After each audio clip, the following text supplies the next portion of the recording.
Without a second thought, I back away from the controls, from the room, ready to be done with this place. But before my foot even moves, she disappears. Oh, it's the Grudge! Or the Grudge, no, the Ring! I'm getting confused with my long-haired ghosts. Hello everyone, and welcome back to the letter. Last time we were here, we almost got. I mean, like, technically we did, but it doesn't count, because we didn't actually die. You know, it was just our lives flash before our eyes, back in the elevator again. It's just split second.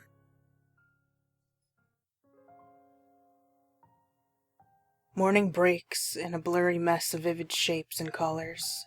Oddly, there's no feeling of terror or confusion gripping me, despite the vague images that have driven me from sleep.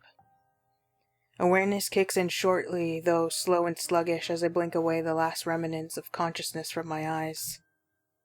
The early morning light already streams from the open windows when the memory sets in, and the room finally comes into focus.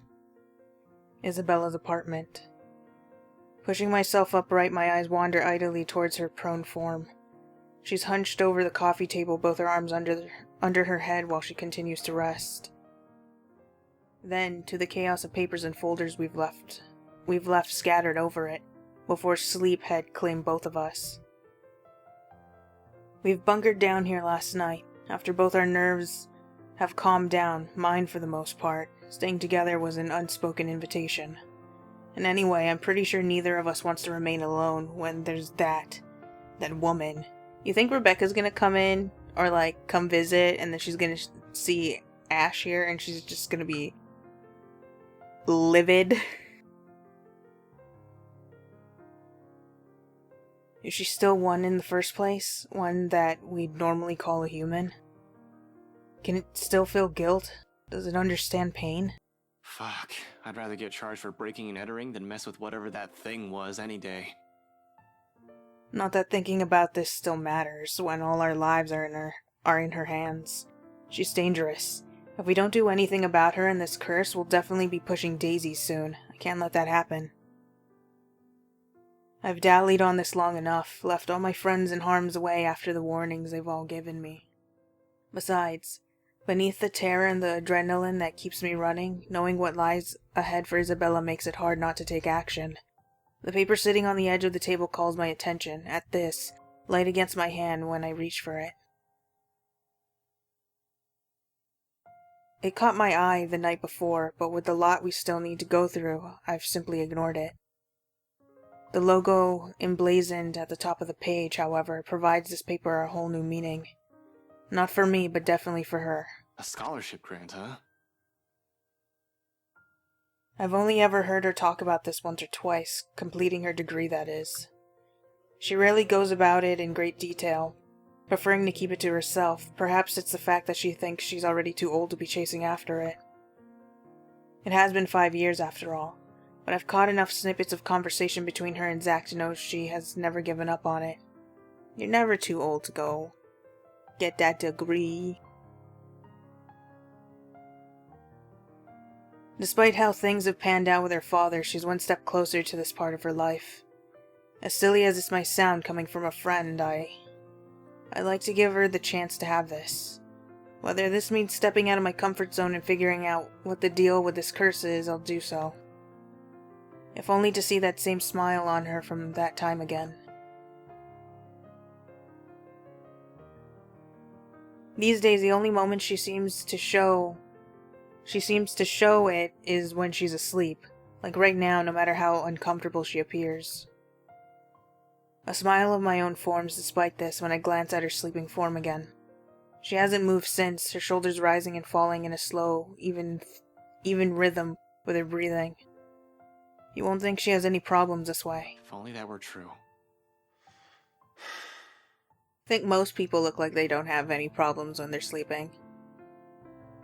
Sighing, I place the paper back where I've gotten it, carefully so I won't accidentally wrinkle or damage it in some way, and finally push myself off my makeshift bed. Isabella shifts when I carry her off from the floor and over to her bed, but doesn't wake, simply tucks herself comfortably under the covers I pull over her. Briefly, though, she mumbles something to herself and draws in another deep breath. Becca, Ashton's being dumb again. She drifts back to a deeper state of sleep after, like it hasn't been interrupted by the slightest movement earlier, but the small smile on her lips remain. When I find myself returning in kind. Who sleeps like a rock now? It's better this way. Better to leave her to her dreams for the moment, which I hope are better than the ones I've had. She'll have time to worry about our problems later when she wakes up. For now, this will be another thing I don't want to take away from her, a moment of respite no matter how fleeting. She deserves it, after everything she's been through, what I've put her through. In the meantime, I still have 2 other people I need to check with. Isabella will definitely get in a tizzy if I don't check on them. Cold Luxborn air meets me upon stepping out of the hallway. Not unusual in itself, this is what Luxborn's weather is supposed to be. A bit cold, damp for the most part, and more often than not terribly drab with an occasional sprinkling of rain every few hours. The sky's still clear, but I'll give it a day or 2 before the weather takes a turn for the worse. I've complained about the awful rain for years despite having lived here my entire life. I have to admit though, seeing it return to the usual feels extremely reassuring. At least something's still normal in this world, when I can no longer think the same for the situation we're in. A nightmare. That's probably all this is. Usually I'll say, I've been through worse, but that's simply another lie I've often told myself, isn't it? And I've fed myself a great deal of lies through the years, just so I won't have to think about it the next day. Maybe we won't even have this problem if I haven't been running away and ignoring things, hiding them someplace no one will see, because I've since believed doing so is a show of weakness. The fuck do I know about ghosts, though? What does Zach? What does Rebecca? Z-Man has been mentioning dreaming about a woman. Whether it's the same one we've been seeing, I've yet to ask. Bottom line, he likely knows as much about this as I do. Hell, Rebecca's probably in the same boat, grasping for anything that might provide an answer, a way out of this. What can any of us do when all of us lacks any understanding of what's happening? One thing's clear about this, however. That thing is after us because of the letter. Both Rebecca and Zach have seen it too. She'll go after them as well. Yet here I am, walking up to Becca's door one slow step at a time, a stalling tactic to allow myself some time to put the mess in my head in a better order. How to phrase this, when there's a 90% chance she's still pissed about a whole different matter. It's the only reason we didn't check on her last night, aside from the ungodly hour Isabella and I arrived.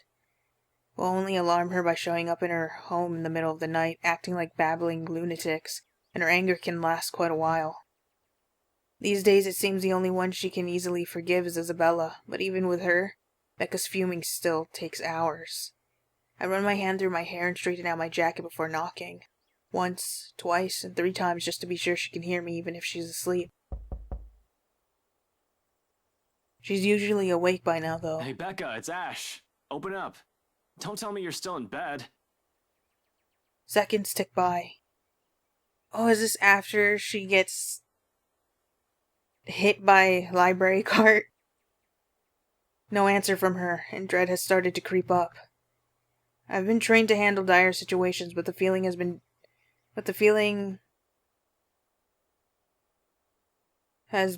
doing that quite frequently since last night. My mind begins to anticipate the worst, and in the next minute concern is mixed in with my thoughts, and I bang my fist on the door louder this time. She'll definitely be livid, but I'd rather face her wrath than a dead body. Becca, it's Ash. There's something we need to talk about right away. Open up, I know you're... Your girlfriend left early this morning, pretty boy. So if you could do us a bloody favor and shut up, that'd be real fucking polite. My hand pauses short of landing another heavy knock. Everybody in these apartments are so crabby. From the other unit, Rebecca's other neighbor peeks in through his door, though I see nothing but a bundle of blankets. I'll say they need help from being devoured by their sheets, but it sounds like he's just fine. He's a huge asshole, too. course of action so people like him won't ruin your day. Act like the nicest person on the planet. Has done me wonders when I was a rookie patrolling the streets. No need to match his temper. Oh, did she say where she was going? I don't know. She said something about meeting someone or something, in case Filipina girl over there asks. Well, what am I, her keeper? You know, some people want to sleep in on a bloody Sunday, so keep it down. Just looking forward to this weekend. Thanks, you damn git. Well, there's no need to be an ass about it. I'll get out of here. He slams his door shut without warning, but not before muttering a string of very colorful words about me. Probably thinks I won't hear him inside the four walls of his apartment. Jerk. And at the end of it, a sigh. So Rebecca's not here. I must have missed her by an hour or so, but at least she's not alone. She should be safe, in theory. More so if the person she's meeting with is who I'm thinking. Nevertheless, I still can't help but worry. It's an easy thing continuing down increasingly darker lines of thought. To act brashly, to find out where she is and go straight there without deliberating on my actions first. There's Zach to boot. Rebecca's not alone, but I can't say the same for the big guy. A simple phone call to the both of them should do the trick. It will ease my nerves at any rate. It's better than rushing over to Zach's place or assuming Rebecca's whereabouts and finding out they're not where I'm guessing they should be. Assuming the worst will come next, which I'd rather avoid this early. Any other reason I won't bother them, but an emergency begs for urgency. This is one, right? Even if it isn't, anxiety from concern dulls judgment, something I most certainly can't afford to lose at any given time, especially right now. Any means to calm it will do wonders for the muddled mess my mind is already in. Pulling up my phone, I thumb through the screen until it ends up on a group with only Zach, Rebecca's, and Isabella's numbers listed. God, who's Abigail? That's terrifying. Other people will probably say I keep too few friends when they chance on this. To some extent, it's true. I can easily name about 100 people I've been acquainted with through the years. Colleagues, blockmates from uni, neighbors, those sort of people. They all come and go. But these three have chosen to stay for some reason, without wanting or asking for anything. Unlike the others, none has Zach's kindness, Rebecca's patience, nor the sincerity in Isabella's eyes. One day these guys are just there, the next thing I know, being with them eases it. Are we sure Rebecca's thing is patience? 'Cause it sure doesn't seem like it. That heavy, somber feeling lingering in the air when you stand alone in your apartment, or something as simple as spending your day off without anyone. I'll say it's loneliness, but this carries much more depth than that. If I can help it, I don't want to lose any of them to some stupid curse. A phone call may be the least comforting thing at the moment. Honestly, I prefer being in the same room with them right now, but I'll take what I can get. Becca first. She'll get angry at me for worrying about her. She isn't some helpless damsel in distress after all. She isn't the shy little girl I knew when we were children. We're already far from the people we were back then, but that's more than enough reason to check in on her. I don't have to imagine her taking anything head on. She'll do it, instead of asking for help when she needs it. I don't care if she gets mad at me, if only to know that she's fine. A ring. In the silence of the hallway, its sound alone might as well be sharp enough to pierce through my ears. Another second passes. 2, 3. But when on the 9th ring, it goes straight to her voicemail, a cold feeling instantly lodges in my stomach. Rebecca Gales here. You've reached my voicemail. Sorry if I can't get to you right now. Oh, and if this is Isabella, yes, you're free to reheat the food in my fridge. Otherwise, leave a message. Probably just busy, that's all. Though I still barely manage to keep my voice even when I speak. Hey, Becca, call me back when you're free. We need to talk. ASAP. Becca will be alright. Is alright. She's safe. She's with someone else. In the event that woman shows up, she'll have someone with her. Someone she'll be able to ask for help. She's safe. She can handle herself. Becca might have a fiery temper, but she knows when she's faced with something she can't handle herself. Rebecca will see my missed call and she'll call me back. Though I don't express it enough, Rebecca's someone I consider important to me. She looks like a nerd. She's been my friend for the longest. Anybody else would have been fed up with me and left. The girls stuck by me no matter how big of a jerk I've been. There's Zach and Isabella now too, of course. I'll always be thankful for having them around. The worst times before, however, Becca was there. No one believes it when I say, but I've surely had my awful moments as a bratty kid and as a horrible teen. No, I can believe it. Issues. I've said too many of them to count and refuse to deal with for a time. At least that's what Andrew likes to tell me. I tend to think nothing of it.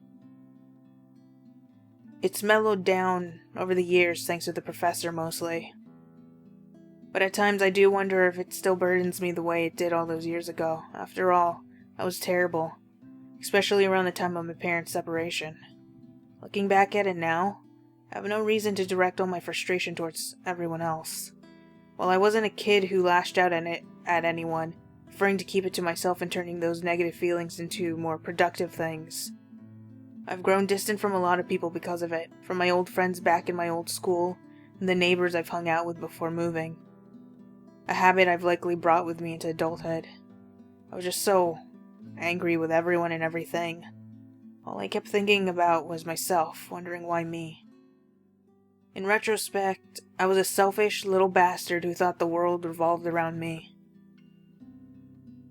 That I shouldn't have been going through it. I believe my behavior was entitled, that I had the right. Tough times, but she stuck with me, snapped me out of my little sulk as she often phrases it whenever she sees a chance to bring it up. She didn't tolerate my bullshit, but she didn't leave me alone either. If anything, the whole thing made her stick around. Her concern may have grown a bit overbearing as the years went by, but she's still an old friend nonetheless. I owe her a lot. That won't change. Damn it. Where are you, Becca? Another message left on her voicemail, then my third call. I hang up. For the time being, I can't do anything more than to wait for her to return my calls. Worrying aimlessly won't get me anywhere. Zach, on the other hand. That guy attracts trouble no matter how much he tries to avoid it. Doesn't help how he hasn't been too hot lately with a lot of people. His mention of plans yesterday didn't sit too well with me either. He might be the next responsible adult after Rebecca, out of the four of us. But I've still got to check on the big guy. Make sure he's doing okay, at the very least. Whatever he has planned on doing. All I'm asking is for it not to be idiotic. He's a sensible guy, I'm sure. However, desperation clings and pushes people to do things. Rational or irrational, it doesn't matter.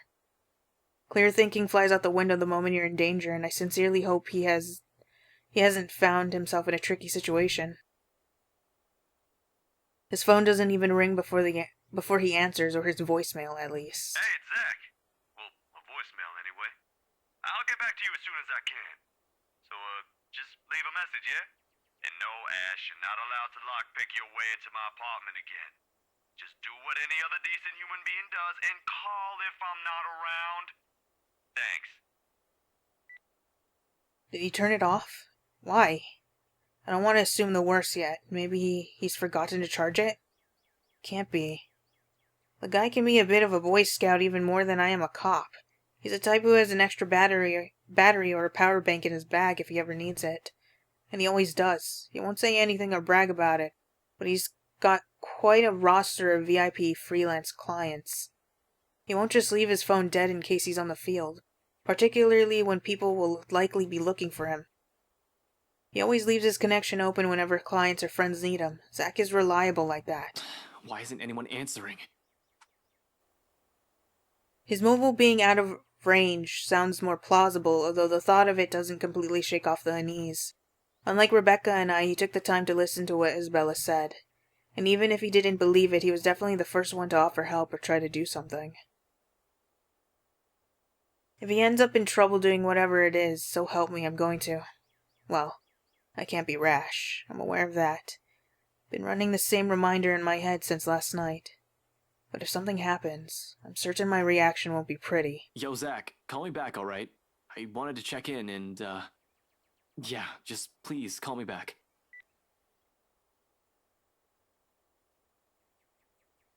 It's usually a joke between us when I say he's the Watson to my Sherlock. I don't see him as some assistant to put aside until he's needed, like some people like to believe, though. He's not some pity friend I keep around to make myself look good. If anything, he's the one who stayed by me out of pity.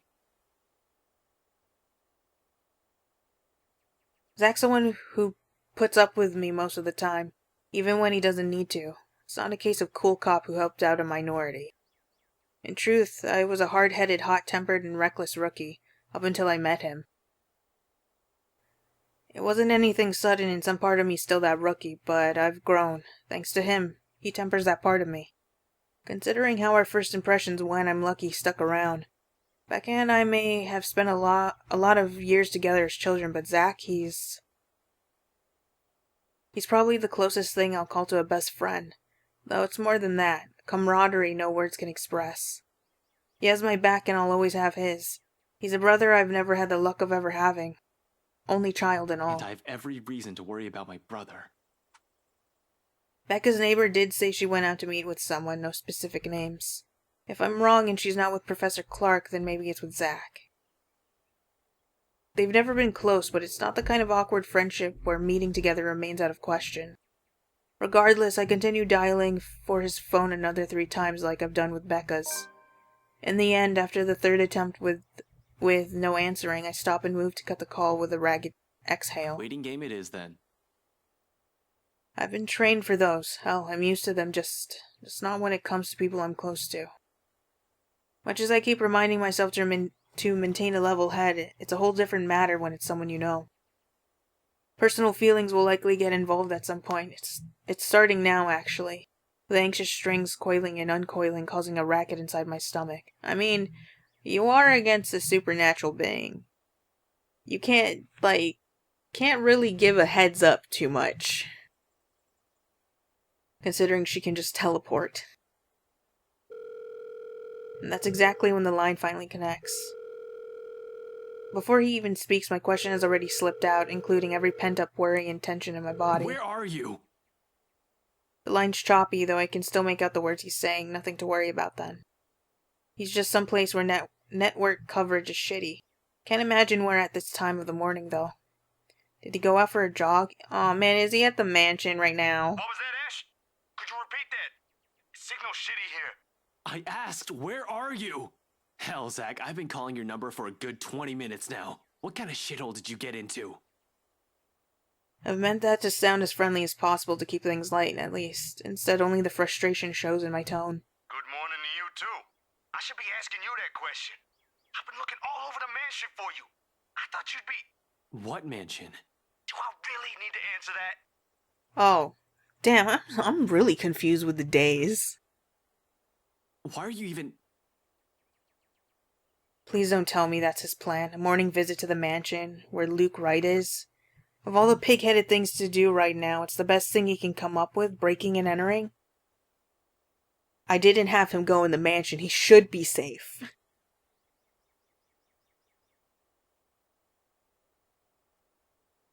I've got plenty of reasons to rail at him right now, although no matter how much I want to give him a piece of my mind, unfortunately, it's not the time. No, wait. Just get your ass to Isabella's place, and hurry. He pauses a moment, a second of indecision while he seems to contemplate his options. How urgent is this? In truth, the question, the hesitance, and the indecision in his voice has caught me completely off guard, and understanding dawns on me. His decision to go there isn't one born out of a stupid impulse. He must have found something. However, no matter how urgent it is, he still shouldn't have gone there alone at that. Despite myself in that split second of comprehension, I allow it to show. A weakness. A simple request brimming with every unease and disquiet causing turmoil within me since last night. It bears a selfish hope that he'll understand. Even through the unstable signal that whatever's keeping him there, he'll be willing to set it aside for Pressing now. enough for you to stop asking questions and get yourself here. Please, Zach. Silence fills the other end of the line again. For a long moment I assume he won't heed it, and I'll have to drive there myself just to drag him away from whatever danger he's skirting. Thankfully he agrees. I'll be there in a few. An hour or 2 tops. Thanks. I'll see you. Relief washes over me as soon as the call ends. Normally I don't let myself a moment of respite in times like this. Gotta stay alert. Rebecca's still out there, has yet to return any of my messages. But for the moment I relish in it. This is probably the first time I've permitted myself to do so since last night. Even the muscles in my shoulders have been complaining from all the tension I've taken on. It still annoys me that all I can do right now is grit my teeth and trudge back to Isabella's apartment. Useless. That's what I am in the face of this. A mad dash around Luxborn and Anslem isn't going to help things. It's not like I'll simply stumble across them on the side of the road during a drive. The city's too big a place for one person to go searching for only 2 people. I'll be lucky if I even glimpse the hair of either of them. With one last hopeful glance towards open skies, I slip back into Isabella's apartment and close the door behind me. I might have already grown used to this, but the waiting will always be the hardest part. More so when it's the people you care about. You're up early. I thought you left. This is not the first time I've seen Isabella like this. Standing casually by her kitchenette, a ladle in hand, keeping an eye on whatever's stewing on the stove while humming a soft tune under her breath. Every time we go into Isabella's room, I can't get over everything on the floor. 5 years ago, it's become a common sight after the 3 of them, including Zach and Rebecca, found a mutual interest in cooking. After that, whenever our schedule allows it, one of them will invite everyone to dinner or lunch instead of eating out. Rebecca prefers it that way, healthier she claims. Zach's just too happy to be able to cook for everyone, Isabella on the other hand. As long as there's food, she's happy. Me? I've been banned from the kitchen ever since the pressure cooker incident. Easier times. Good times. Right now, however, the scene brings an odd sense of normalcy, a strange fit with all the things going on around us. Not unwelcome, only bizarre, I suppose. Isabella doesn't follow up on her question earlier, but she does raise an eyebrow my way when I take too long to answer. For that, I only offer a casual shrug in response and a short answer. I've checked with Zach and Rebecca. I'm just waiting to hear back from them. I'll add in a quip or 2 for her, if the timing for a joke isn't off or doing so won't be inappropriate. I don't want to alarm her either. There's no reason to, yet. Until Zach gets here or until I've received an answer from Rebecca, whichever comes first. Nevertheless, it's clear she has plenty of questions. It's right there in the subtle crease between her brows and the inquisitive gleam in her eyes. Curious as she is, though, she decides against voicing all of her questions out. Instead, she shifts her attention back to the stove and gestures vaguely with her hand in the couch's direction. Well, if we're going to wait for them, don't stand around there. It's getting distracting. You're just cooking. How am I distracting? I don't know. Something might explode again, maybe. Zach's kitchen ban for you is also in effect here, you know. Now shoo, go. Stop hovering. You'll ruin the food. I'll be done here soon. She leaves no room for an argument by swatting the ladle at me, and just like that, I've been kicked out of the kitchen. Left with nothing else to do, I drift back to her tiny living space and slump down on the couch. Closing my eyes, I allow the noise from the television to guide my thoughts. The ones I've been keeping at bay, freeing them from the cage I've built around them so I won't have to think. One by one, they trickle back into my consciousness, each more frightening and unnerving than the other. So many things going on. So many things happening. The papers we've gotten from BRC doesn't provide any comfort either. Seriously, is there even a point to those after last night? What will asking those people do? If anything, it's only prove there might be more copies of that dumb piece of paper. We have one here, but how many exactly is there out there? More importantly, how do we get out of this stupid mess? Ashton. Damn it. I haven't felt this kind of bone-weary exhaustion in years. I don't want to think what might happen next in case I miss something. Shit. Rebecca, Zach, They're Isabella. all depending on me, and... Ash! The voice snaps me out of my thoughts, abruptly wiping away everything running a racket inside my head. Suddenly, Isabella's there, crouched in front of me when I crack an eye open. I haven't even noticed the exact moment when I've bent over and buried my head in my hands. Figures why she's staring at me like I fainted or something. The crease on her brow grows deeper at my lack of response. Although she's merely staring at me, without saying a word, her expression says everything. So much for trying not to alarm her with bad news. Sorry, I just spaced out for a moment. Don't mind me.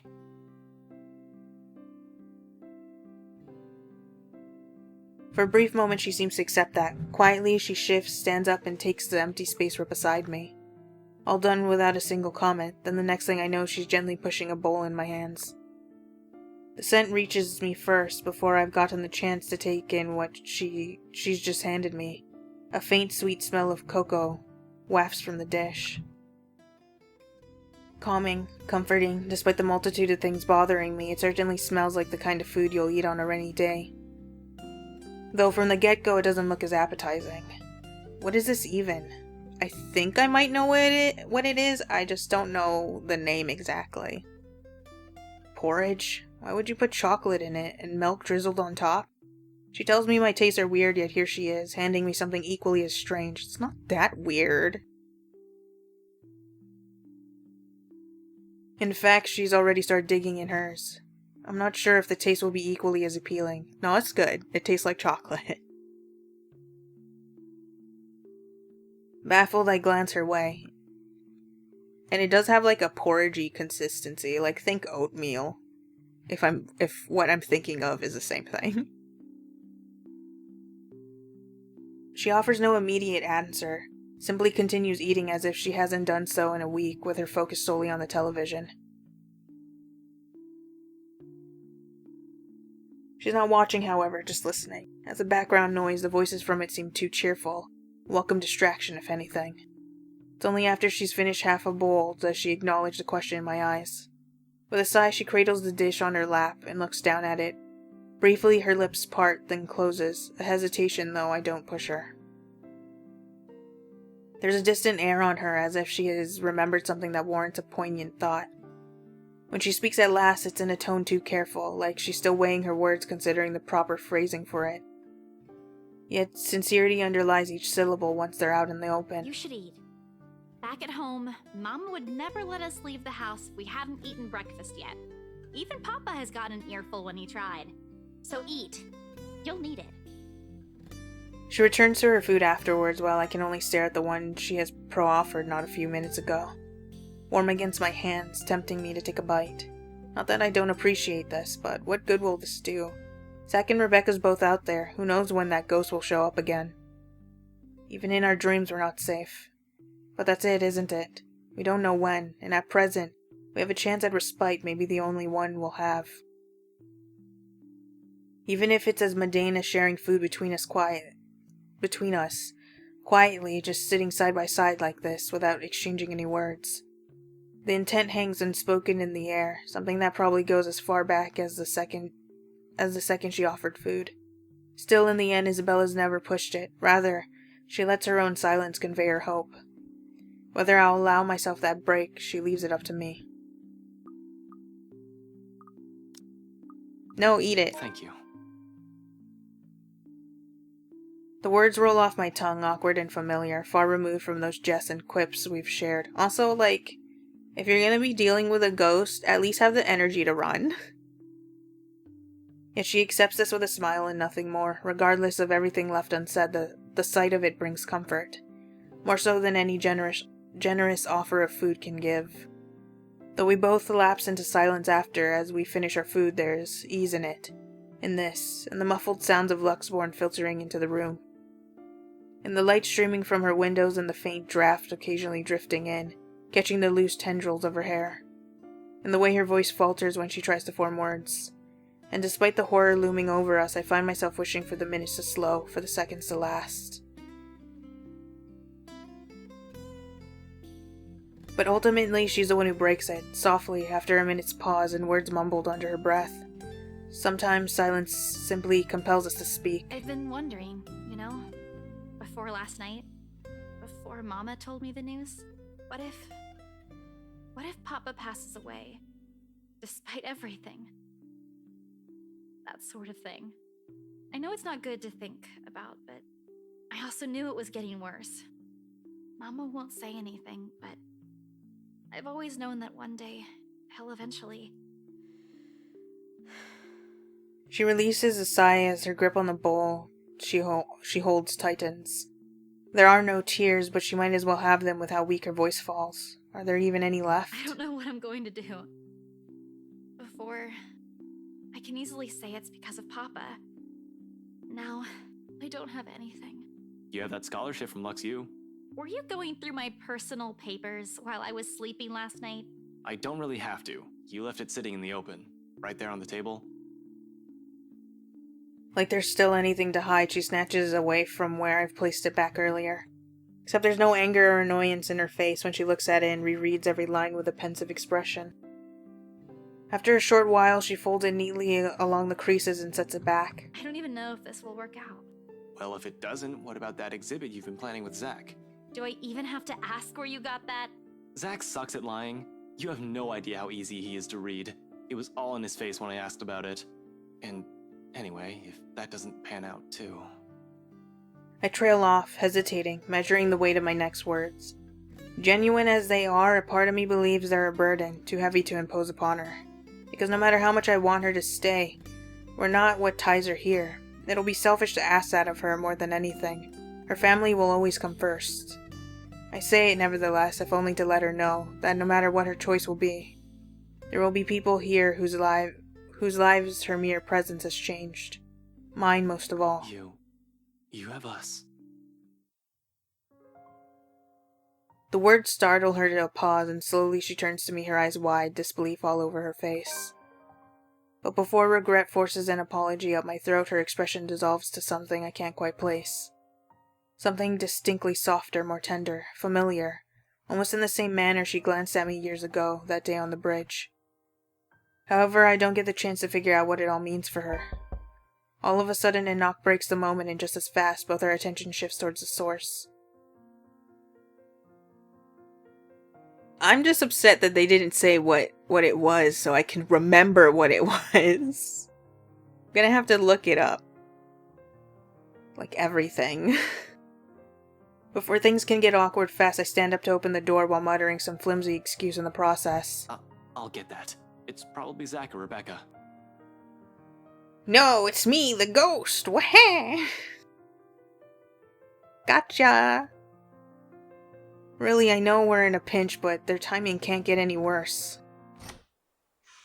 Unrelated frustrations aside, once I fling the door open, a whole chunk of the stone that has been stuck at the pit of my stomach simultaneously unseats itself. There in the hallway sits Zach, his hand raised ready for another knock. Although he's not at his most presentable at the moment, ruffled and drenched with sweat as he is, relief quickly washes over me like a tide. He's still panting when he pushes me aside and heads in. The second his feet crosses the threshold, he scans the place, eyeing what little he can see of the room from the doorway.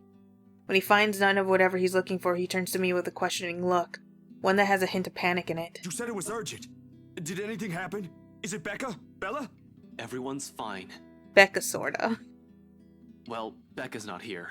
She went somewhere this morning and hasn't answered any of my calls yet. But Isabella's... I'm here, Zach. Morning.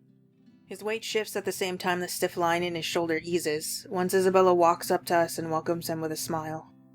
He relaxes then, returns her greeting in kind as soon as he has let out the breath he has been holding and the tension's finally off his body. So, nothing's wrong? Why'd you call me here for then? My explanation can wait. He has a lot of explaining to do. The fact that he went to Anselm alone for some godforsaken reason warrants a proper one. Ghost or not, he's already been given a warning. It frustrates me to know when this might be the plan he mentioned the last time we spoke. I get that he's worried about Hannah Wright. Somehow they've become friends, but that's not the issue here. Not when there's a murderous ghost who might go after one of us at any given time. Sure, Zach made it here in one piece, but by some dumb luck he's alright, and this one's off the list of people I need to worry about. Frankly, as annoyed as I am, I can't just stay angry at him when I look at the situation that way. Hell, if that call didn't connect in the exact minute, there might have been a chance he won't be standing here. This is a blessing in itself. But first things first, some things still need to be discussed. You're okay. Except when I open my mouth, the only thing that spills from it is my own relief. Despite myself, despite the rational part of my brain screaming everything wrong about Zach's neat little plan. We've had so many close calls within just a single night. Zach showing up in Isabella's doorstep alive, whole, and unharmed. I might as well take comfort in that while I still can. You're okay. You did tell me not to do anything stupid.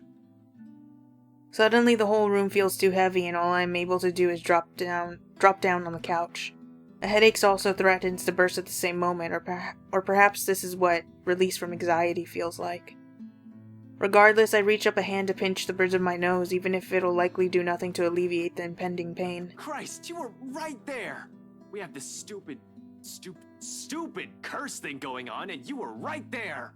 You just walked up inside a private property! Those people can easily sue you for breaking and entering, and that's the least of it. I know, Ash. But I can't just leave things as they are. I've got to do something. God damn it, Zach, I was worried! Unexpectedly, he laughs, not the half-hearted sort he makes when he's awkward or coming up with an excuse. A genuine one. Before my annoyance grows again and I snap at him, though, he suddenly catches me in a headlock. His arm loops around my neck while he grinds his knuckles against my skull. No! Owie! Helpless, I squirm under his grip in protest. Even then, it's hard to do so when you're up against a 6-footer. Zach! Aw, he's worried. Why didn't you say so? That cool act ain't gonna fool me anymore. Zach, stop! You're hurting my soft spot! Let go! He relents soon enough, though only after he's done ample damage to my hair. I hate it when he does that. But for a few moments there, the tense mood finally lightened up and everything felt like how it used to be before this whole mess began. Makes appreciating little moments like this easier, still. Seriously, Zach.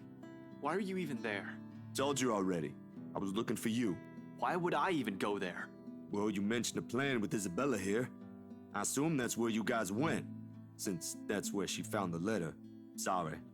I was really at a dead end.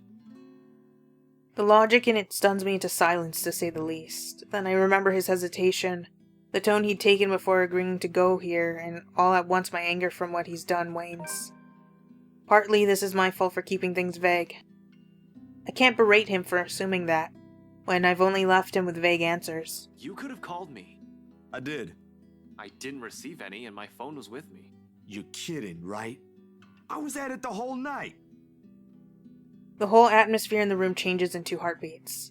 Back again to the tension-riddled one plaguing us. Zachary stares at me like I've grown another head, then gradually he shifts his attention to Isabella. The expression in his eyes questioning, asking for a confirmation. Like my word can't be trusted, not that I'm holding it against him. I can't even believe the things coming out of my mouth these past few hours. Meanwhile, Isabella stays quiet, has been like that for quite some time. She looks like she wants to disappear right now. Guilt, frustration, anger, fear, all of that flashes fleeting across her face before it melts away under an expression of worry. Please tell me he's joking. You were there? No, we really didn't get any. Everything was quiet last night. As quiet as it can be when a ghost gets after you. Zach? At BRC? Ashton and I saw... She never gets to finish that. Ugh.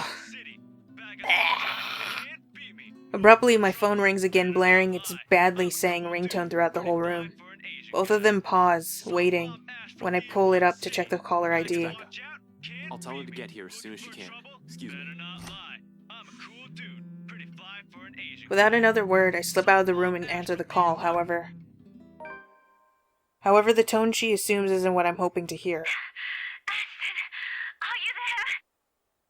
Ragged, a bit out of breath, there's a tinge of urgency in it. Listening to her from my side of the line makes it seem like she's just run a marathon prior to this Becca, call. where? I got your message. What happened? Nothing. Yet? Where are you? Downtown. I had to make a quick visit to the library. Listen, Ash, about that thing Isabella has been talking about. There's something you guys need to... Please tell me you didn't... Whatever. Save it for later. I'm at Salemwell. If you can get here as soon as possible, that'd be really great. This is... related to that. You're there? Is Isabella with you? Yeah, Zach too. With a quick press of the button, I switch on the loudspeakers and step back into Isabella's apartment. I hold out the phone towards the two, giving it 2 shakes, urging them to speak. Both are still carrying worried looks on their faces. This should ease that. Rebecca's asking for you two. Becca? Is she okay? Hey, Becca! Hello, Rebecca. Odd morning we're having, eh? Hey, you two. What's happening over there? Is this something I should be worried about? We'll tell you once you get here. Please, hurry. I don't like the sound of that, Ash. But I'm on my way. Give me a few minutes. I'm driving.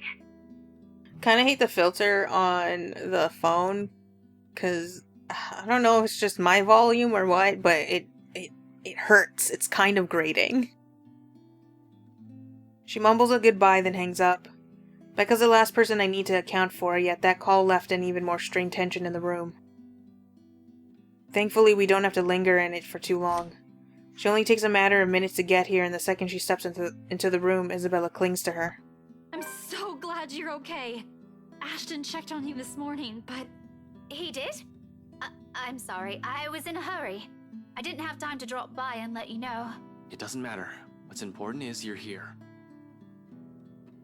Not burnt to a crisp or brutally murdered somewhere. Shifty eyes.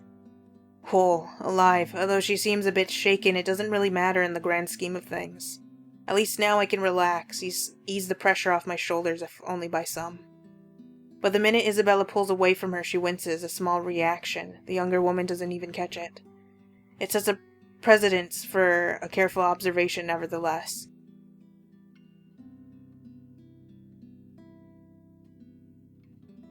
A closer look at her reveals a much more disheveled than usual look. Or I don't know. Hair in a bit of a mess, probably flattened in a hurry. The back of her dress also shows stains of dirt in places it rarely gets to.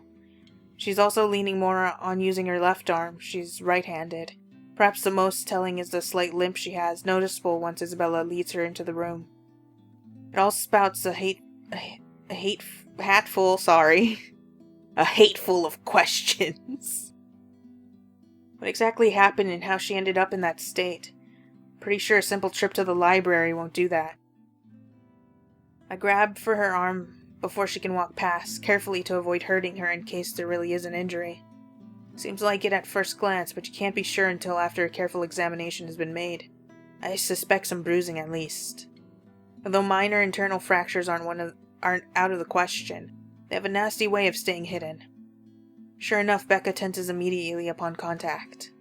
Tries to pull back, although the sudden gesture only elicits another wince, forcing her and Isabella to halt. Both of them turn to me almost at the same time, their eyes searching mine for answers. Rebecca, for her part, doesn't appear quite pleased with the interruption, or the fact someone has brought it to light. But that someone also has to make sure.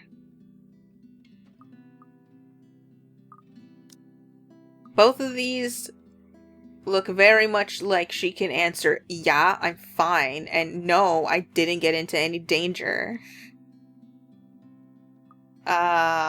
Making it a little hard to figure out which will make her say what happened. So I guess I'll say this one. Please tell me you did not just do something dangerous today. Before that frown even completely forms on her face, I already know that, somehow, this whole questioning has started off on the wrong foot. What are you implying? That you're running blindly into things? This is what I warned Isabella about the other day. Now you're doing the exact same thing. I know what I'm getting into, Ashton. Besides, it was just a trip to the library. That arm injury and the limp tell a completely different story. She caught me off guard. What? Did you think I went looking for her with her book in hand? I'm not stupid, Ash. And what do you want me to do? Stand here? Just let that bloody ghost do whatever she wants to us? No, I want you to be careful. We don't know what we're dealing with here yet. I've yet to figure everything out, so... You're not the only one who can do things here, Ash. Quit playing the damn hero, you're not. You should be thankful someone's even trying to help. You're lucky no one has died yet, after it apparently took you this long to come around. You're the one who kept brushing all of this off. In fact, you're the one who dismissed Isabella first. Don't get on your high horse right now, Rebecca, because you were the second to dismiss her. And that's just as bad as being the first. And a lot of your shit was fueled. And we could have easily fallen into, let's bully Isabella, which we will eventually. But for now, trying to be as nice as possible. The last one feels like a slap in the face, really. Rebecca has a knack for being brutally honest with her opinions. We've often clashed at times, yet I still respect her for it. Her opinion is as valuable as every other person's I've let into my life, and this time she's right. Yeah, but, like, it doesn't... Maybe outwardly she didn't seem as... brushing it aside. But inwardly she was the absolute worst. I've made a huge mistake. Echo, that's enough. Please. It's not his fault. Not anyone's. We're all here now. Everyone's safe. Alive. There's other stuff we should be focusing on. So please, just stop. Both of you. But damn it, I'm trying. And you didn't? Back at the movie house, you were agreeing with me. Guys, chill. You heard Isabella. No blaming anymore. It's all in the past. No, let him go. Let him speak. Just let this go. We have more important matters to deal with, yeah? She still should have ran. That woman's not something you can hit with a book. Believe me, Ashton, I did. Then a bloody cart came out of nowhere. Do you have any idea how painful being hit with one is? But you know what? If it weren't for a damn book, you wouldn't be yelling at me right now. Actually, if it weren't for me, you wouldn't be here right now, so... I need to take the credit somewhere. I would be dead. A sombering silence descends in the room. Instantly, both our anger has been tempered. As the gravity of that one word hits all of us. Dead. Another close call. Another would have. Another one we've narrowly avoided. How long can we keep this up? We're bound to break at one point. No normal human being with a sane mind can last like this. It's a miracle Isabella hasn't cracked yet. After all, she was the one who found that letter. I've expected her to have caved in by now, yet her voice, calm and composed in the face of this, is what cuts through the thick air. I'll go get a cold compress for that arm. You guys take a seat first. Ashton and I, we have a lot of things to talk about. But no more fighting, okay? If one of you starts another round of it, I'm going to drag the two of you out. By your ears. That marks the end of it. At least for the time being. And as soon as Isabella returns and hands Rebecca the cold compress she promised, we get straight down to business. Surprisingly easy considering the rigid air in the room. Although there's some tense fumbling for words at first, the whole conversation gains steam once what happened last night at BRC has been put on the table. All at once, everything we've brushed off, carelessly ignored, and rudely dismissed have been laid out for close scrutiny. Zach's encounters with the woman in his dreams, Rebecca's close brushes with death every time she appears, the dread, the fear, the terror she brings out even in the bravest of us, everything. Because no matter how bleak this all seems, there must still be a way out of this. There has to be, logic be damned. Or at least that's what Isabella and I would like to believe. Yet even as the cold morning light shifts to the warm hues of late afternoon and eventually night, none of this still makes a fucking damn sense. Makes any fucking damn sense! Darkness has fallen, but we're still nowhere near figuring things out. If anything, we're more at a loss than we've ever been before we even started this. The next thing I know, frustration rears its ugly head and the sheets of paper I've been holding smacks the table harder than I've intended. The sound of it echoes loudly in the small room and everyone simply falls silent. Along with it is a release of another long-held breath. Perhaps the 100th this morning. We aren't getting anywhere at this rate. Don't just drop it. There must be something in this we aren't seeing yet. It's an odd thing to hear from her. The very words I've been telling myself every single time I find myself facing a dead end. We can use a little of the optimism right now, I guess. I know, but what are we supposed to be looking at here in the first place? Well, we already looked through those files. You're the one that picked them out last night, right? All of them? I'm pretty sure every person we've checked in there isn't necessarily involved. One client possibly died of old age. Remember, you found that dumb paper. Not so dumb if it can kill all of us. Very funny, Z-Man. Anyway, like I said, you discovered that paper right before the open house. No one else was allowed inside during that time. It's too broad of a scope if we include every single person. In fact, the only notable ones are C and Jean Marie. But if we're going to include them in the count, shouldn't there have been more than enough people to end this fucking curse already? How does this thing even work? Yeah, okay. They went in and out of this place. But no, you still don't get it. What I'm trying to say about those clients is... Maybe there's more than one of it. Even my friend, the priest from the cathedral. He's been acting strangely. Father Norman? Him too? Yeah, I visited him a few days ago. He was hysterical. They think he's sick, but I have a feeling what might the real cause be. I knew it. I shouldn't have asked for his help. He was only trying to help too. It's not your fault. There might be more than one of that paper going around that we don't know about. More to this. I mean, look at all this stuff Rebecca brought with her. Apparently our teachers have been lying to us all these years. So who knows? Hey, now don't blame us. Blame the bloody books they wrote.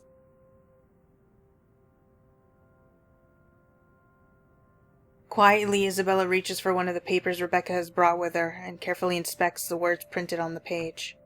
A copy of an old newsprint from even before the city had been founded. Her eyes narrow with each line it passes, but lingers at the illustration of the noblewoman's servant. Why do they have to keep this in the restricted section?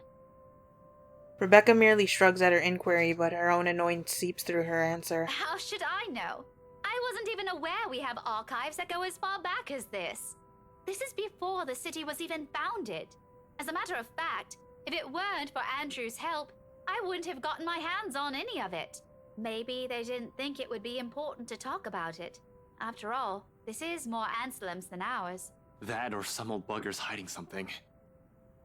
Why else would these tell a completely different story? Revising what's written seems a useless endeavor on its own when you have nothing to gain from it. Thanks to those, we're also missing a lot of things here. All we have to go with is the mansion, the letter, and all the stuff selfish people have been keeping from the public. But what else?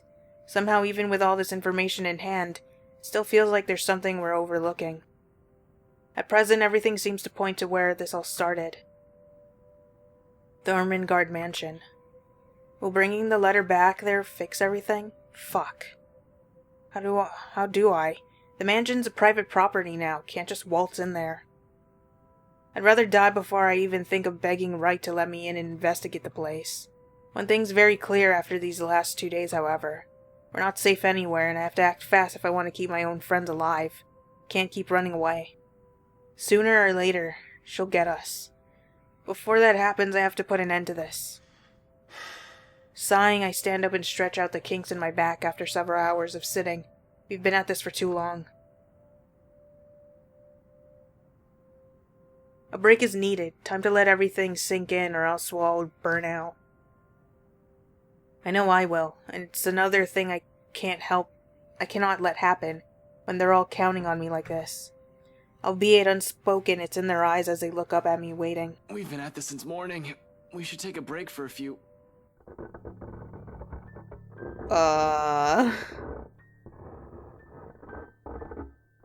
The rest of it never comes out of my mouth as something heavy and grating sounds from the far end of the room. A harsh booming noise rendering through the eardrums of everyone in the room. All at once the three of us are on our feet while I quickly palm for my gun on the table. However, before I can pull it up and remove the safety, the whole racket stops. Stillness descends in the room, and amidst the sudden hush, the four of us exchange anxious glances. So much for a break. Ashton, that might be... Gather everything. No questions asked. They waste no time getting to work piling up the documents we've been reading through. Even Isabella's unusually silent as she gathers everything in her arms. her own movements sharp and precise, a deep furrow on her brow. There's fear, but everything hardened and urgent overshadows it. But the moment doesn't last. Before we can even finish, another noise ups the tension already gripping the place. Suddenly the lights go out and the wardrobe at the end of the room rattles as if something inside begs for freedom. Cautiously, eyes glued to it, I take a step forward and I release the lock with my gun. I'm no trigger-happy person. I'm not even sure if this will work on a ghost. But right now, the smooth surface against my palm with a trigger on my finger provides the closest thing I have to relief as I approach a closet. Ashton, what are you doing? Be careful, the walls are thin. You're gonna shoot the guy. Oh wait, it's Rebecca's room. Never mind. Or I think it is. Wait, no. You might shoot somebody. Let's be honest. The walls are thin from the sounds of it. I mean, it sort of looks like it might be concrete, but it still might escape. You never know. I don't think that's a good idea. We should just... Worried as they all are, they immediately stop at the slight raise of my hand. But the edge is there while they all huddle in the space between the door and the room. In case this goes south, whatever I find inside, they have enough time and space to run from their position. In 2 deep breaths, I've crossed the room and stood in front of the closet. Whatever's inside has yet to stop thrashing. Instead, it has now moved to banging at the door louder and louder the longer I dally. Another shallow breath. A glance at my companions, a nod. Something creaks. Then in the next moment, I'm grasping at the handles and swinging the doors wide open to reveal. Nothing. Right away, I part the clothes hanging on it and still none. No ghost, no woman. Not a single trace of whoever's inside. Confused, I glance back towards my companions, only to see them mirroring the same expression on my face. The noise has finally stopped, but I'm quite sure it isn't my imagination. Or maybe it is, and I'm too strung up that my head's now making things up. Whatever the case is, we need to get out of here as soon as possible. This only confirms we aren't safe anywhere. Without bothering to close it, I move back, ready to leave, adrenaline now coursing through every vein in my body. In the next second, I'm barking orders and... We should go. Everyone, we need to... I'm set sprawling on my back as something cold catches my ankle and yanks. The resulting fall knocks the wind out of me. Pain racks my whole spine and the back of my head as it collides against the floor, with force enough to dislodge my own brain from my skull. A moment lasts before stars fade from my vision, and then I sense it. Cold tendrils twisting around my ankles, the smell of vile rot assaulting my nose, nauseating, sickening. A foul smell draining every feeling in my body. The moment her horrid laughter, still as unpleasant and vicious as the last time I've heard it, reaches my ears, my eyes snap open.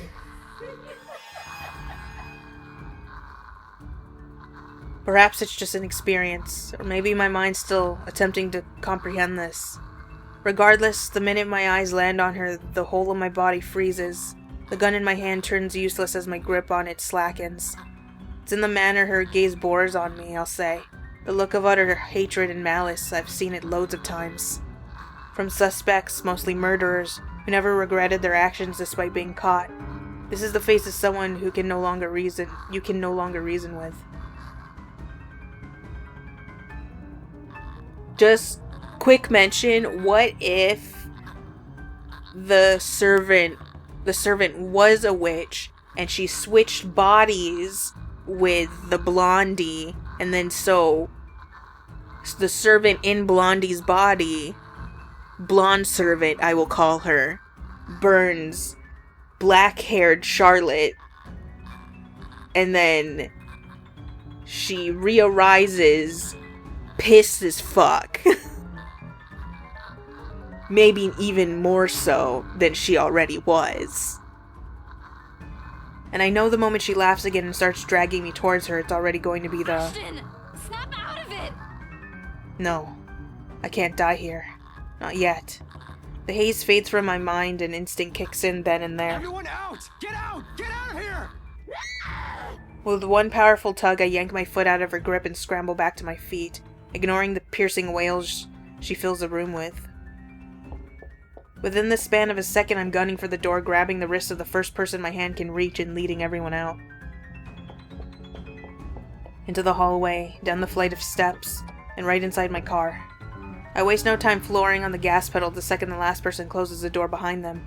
In a short while, I'm driving out of Salem.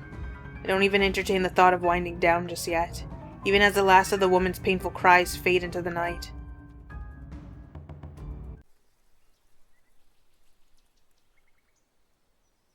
A dreary downpour starts off the Monday, although it doesn't last for more than an hour. The dark clouds lift just after the sun peaks over the horizon. Brief as it is, the rain has significantly dampened the park's usual cheery vibe. Mornings like this often mark the start of another bad week. An arrest gone wrong, another investigation leading to a dead end, or some truly fucked up shit being called in. Like that one time I was dispatched to a scene where a guy gouged his own eyeballs out and almost ate it. With a few chews away from swallowing it, in fact, lost my dinner that day. Fun times. Of course, I doubt anything can top getting cursed by a damn chain letter of all things. This is the sort of stupid thing people pass along as a prank through emails and text messages, for fuck's sake. Ghost chasing after you just puts icing on the cake. So far, all we've done is run, snoop around, read stuff, and run again. It frustrates me to no end how we're still no closer to an answer. Even my car reflects the state of my mind is in. Photocopies of documents litter every available surface, scattered all over the place, spilling from the passenger side and into the back seat, making an entire mess of what little space there is.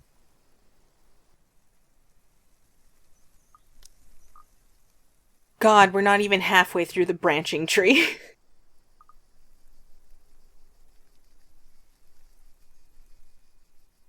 Oh, Rebecca's is down.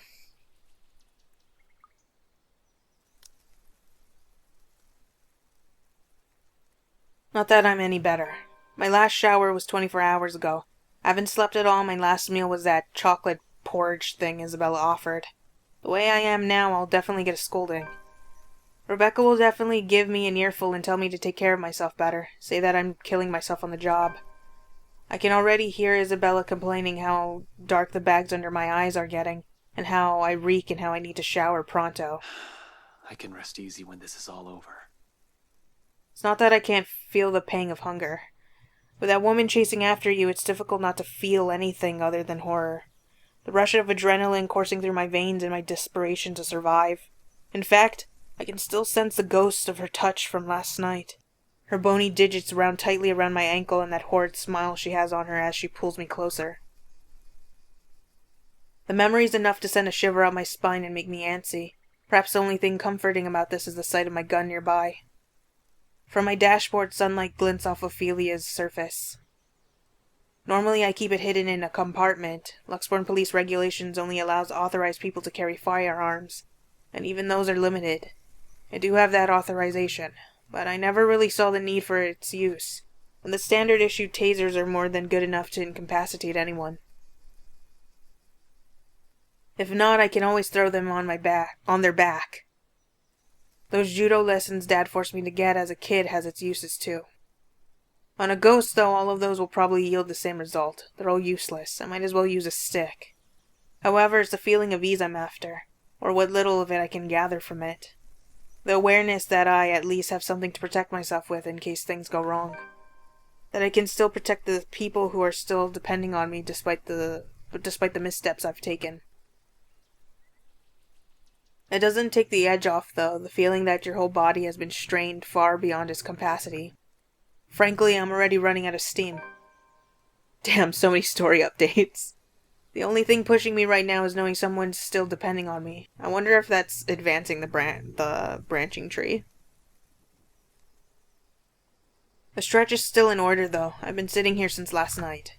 Soon I step out of my car, closing it behind me with a thud as I take in my surroundings. The rain did wonders. The morning air feels crisper and cooler than it's ever been in days. For once the weather seems to be taking a turn for the normal. Luxborn normal. In the distance beyond the building, lining the horizon, dark clouds are blowing in. A storm might be due this evening, give or take. A shame for the people looking forward to Halloween night. Just not sure whether this is something I can look forward to as well. Still, I bask in the change it brings. Inhale, exhale. Breathing in, taking in the peace as if it'll be my last. But as with all the good things, the quiet shortly comes to an end. Not necessarily a bad end. The chatter reaches my ears first, halting my movements. Sure enough, when I glance up, I find them. Zach, Rebecca, and Isabella, just as they've entered the park grounds, bags of convenience store food in hand. After last night's flight from Samwell, we've elected to stay the night here, unsure if our own homes will be safe. Normally, we'd all be adverse to the idea of spending the night outside like this, but panic and distress has tainted that decision. It's not like any of us has gotten an ounce of sleep anyway. On the off chance one of us did, it only lasted but a second, or it's a fitful one. But looking at them right now and from afar, it's easy to mistake them for just a group of friends on a day out. Isabella's gesturing wildly with her arms as she talks. Something funny or amusing, probably, because it's soon followed by Zach's booming laughter and Rebecca's giggles. Their voices fill the atmosphere with light air, temporarily easing off the disheartening mood. It's easy to pretend we're not knee-deep in a life-and-death situation the way they're acting now. If anything, it's only their appearance that betrays that mask. Slightly disheveled, bags under their eyes, an exhausted curve in their shoulders, and dragging footsteps. But the closer they get, the more obvious these signs are to the naked eye. Zach tossed an energy drink my way the moment the distance allows it. Isabella hands me the other bag she's holding before seating herself on the edge of the fountain. The scent of warm food immediately wafts from the bag when I open it, carried further by a passing breeze.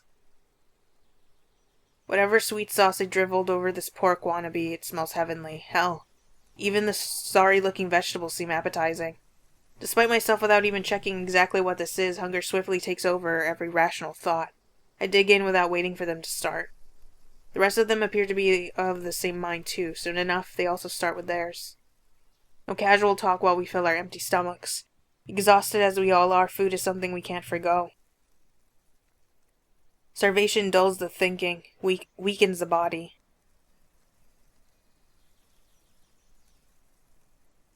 If we are to survive this, we're gonna have to take care of ourselves first. In a matter of minutes, we're done and dumping the empty cartons on a nearby waste bin. Along with it is the shift in the mood. Back to dismal, back to problem at hand. Comfortable atmosphere from minutes ago was nice while it lasted. Admittedly, I've missed these kinds of moments between us. We never had the chance, always busy on some project or work, the things we've taken for granted. Now we're realizing how valuable they are. The world has an awful sense of humor. While the one we've just had is short-lived, it's another thing I want to look forward to. If we ever free ourselves from this damn curse, I like to believe there's a way. For now, we have to focus back on the present, this, dead people. The letter, the curse. It's not simple to bring these up, but necessary. What now? Where do we go from here? It's not a question directed at anyone in particular, but they all look to me as if my face has all the answers in the world. I used to think so, back when I was at the top of my game, and I was still sure of everything. Now there's just uncertainty sullying whatever decision I come up with, goddammit. At some point, logic has simply stopped working here, and we've started grasping at straws. Along with exhaustion, fatigue, and stress, we have enough kindling to get a fire burning. The not-so-pleasant kind of fire. Well, first, we can't just stay here. That much is obvious. But we can't just keep running like this either, Becca. Sooner or later, she'll... As if we have a choice. We can't even go back to our own homes because that thing might get us. No, we're safe. But dying is the last thing I want to do right now, Isabella. Not to a stupid chain letter. You were too gullible to pick up, bring with you, and show to everyone. You better watch it, Becca. I'm about to throw hands. I didn't do it on purpose. Becca, had I known, I wouldn't have... Who would have thought that a stupid piece of paper on the floor was gonna be a fucking evil curse paper. Like, what the fuck? Hey, you two. None of us want to die to this. Just calm down. We ain't getting anywhere shouting at each other. Whose side are you on, Zachary? No one's. But we can't just say it's her fault. She did warn us not to open it, and both you and Ashton... That doesn't exempt her from any blame. She's still largely responsible for it. Bruh. You really want to throw hands right now, Rebecca. You...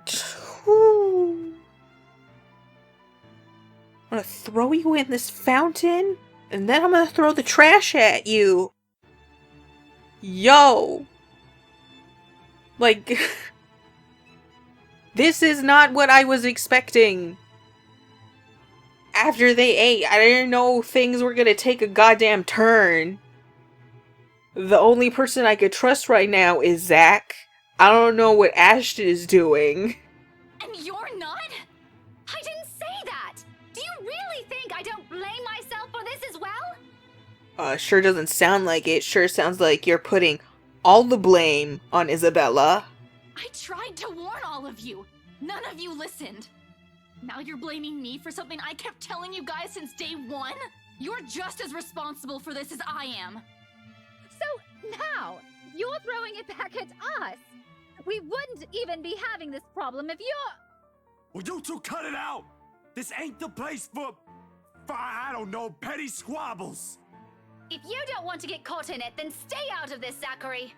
Oh no, Zach. Don't stop her. Let her say it. I'm sure she has plenty more to say. Real quick, I'm like wondering if this is just something that's happening, or is it due to... Cause like, for Rebecca's thing, yeah, it's... Well, that's Ashton's one. Never mind. Like, it's not that far up. Maybe this is just supposed to happen. Just so suddenly. If I didn't know any better, she's already. Already what? You want me to say it? Out loud? That I find you in this whole thing? All right, that's enough. No! Let her say it! I want her to fucking say it! Everyone, shut up! They all falter to silence at my words, and an awkward, stifling mood descends between us. I don't mean to shout, to snap at them, to add to the kindling. Not in a moment when any time, anywhere she might get to one of us. We're all in the same boat, yet here we are playing the blame game. Little by little, we're falling apart, caving into the pressure to the bleak situation we're trapped in. Did that ghost mean for this to happen, to divide each of us so she can pick us off one by one right after? Who knows? Anything's possible now if her kind can exist. With the fire burning between us rising as high as it does now, I'm afraid. Deathly afraid. That the possibility might come sooner than I can figure all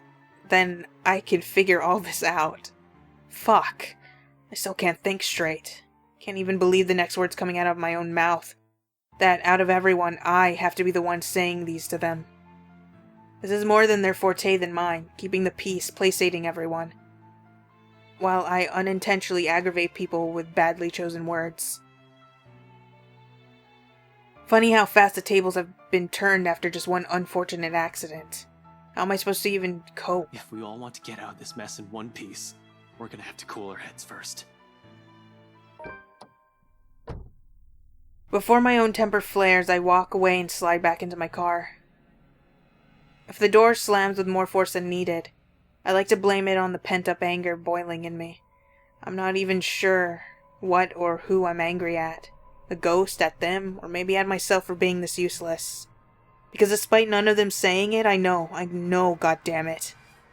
They're still counting on me. In spite of my failures, or every harsh word I've uttered, or how unbearable I can be as a friend.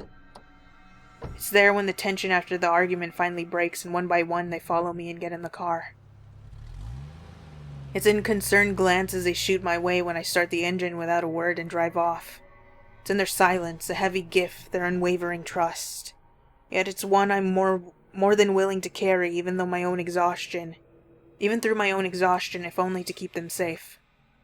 In this city of 68,000 strangers, they're the ones I have left.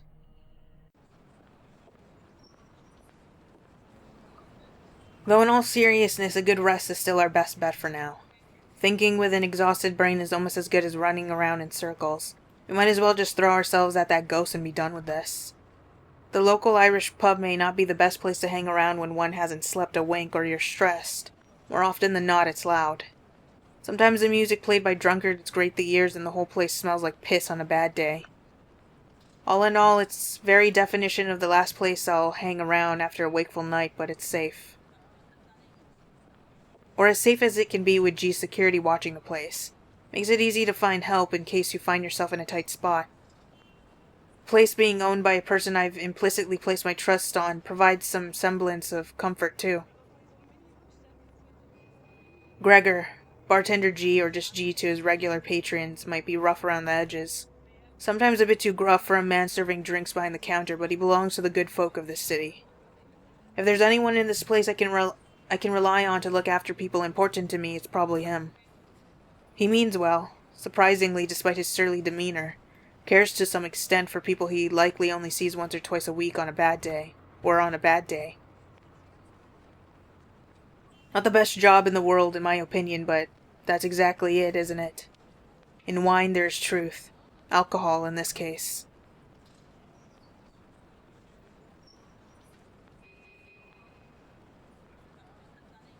It loosens the tongue, forces one to let his or her guard down. Whatever inhibitions anyone has, it all flies straight out the window after a few glasses. It has made him observant too, always one or two things to say about someone or something. Most of the time it's me, opinionated ass. God knows how many times I've asked for his help. When I'm met with a dead end in a case or in trouble, this time's no different.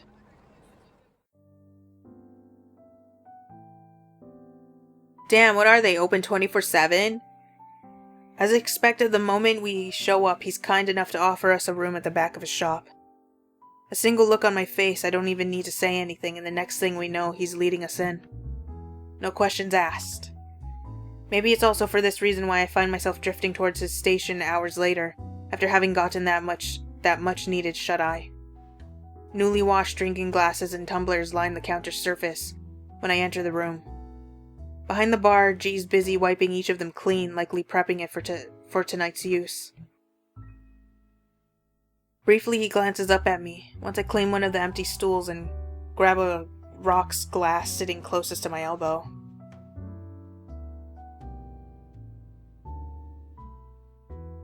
Turning it absent-mindedly in my palm just to keep my hands occupied while my brain's busy, still trying to make sense of everything. Even at a dead hour with only a few patrons milling around, this place still smells strongly of liquor. Honestly, I've never grown fond of it. Regardless of how many times I've made a trip or sat here on the same spot just talking with the old man. I've never been fond of drinking in the first place. Yet oddly, it's the nasty odor of a brewery that helps clear the mind this time. Along with the lack of establishment's usual hubbub and the occasional clinking of glasses. Even more bizarre is that, through my lack of words, G doesn't say anything. Although it's clear from the way his mouth is curved up in a tight frown that he has questions.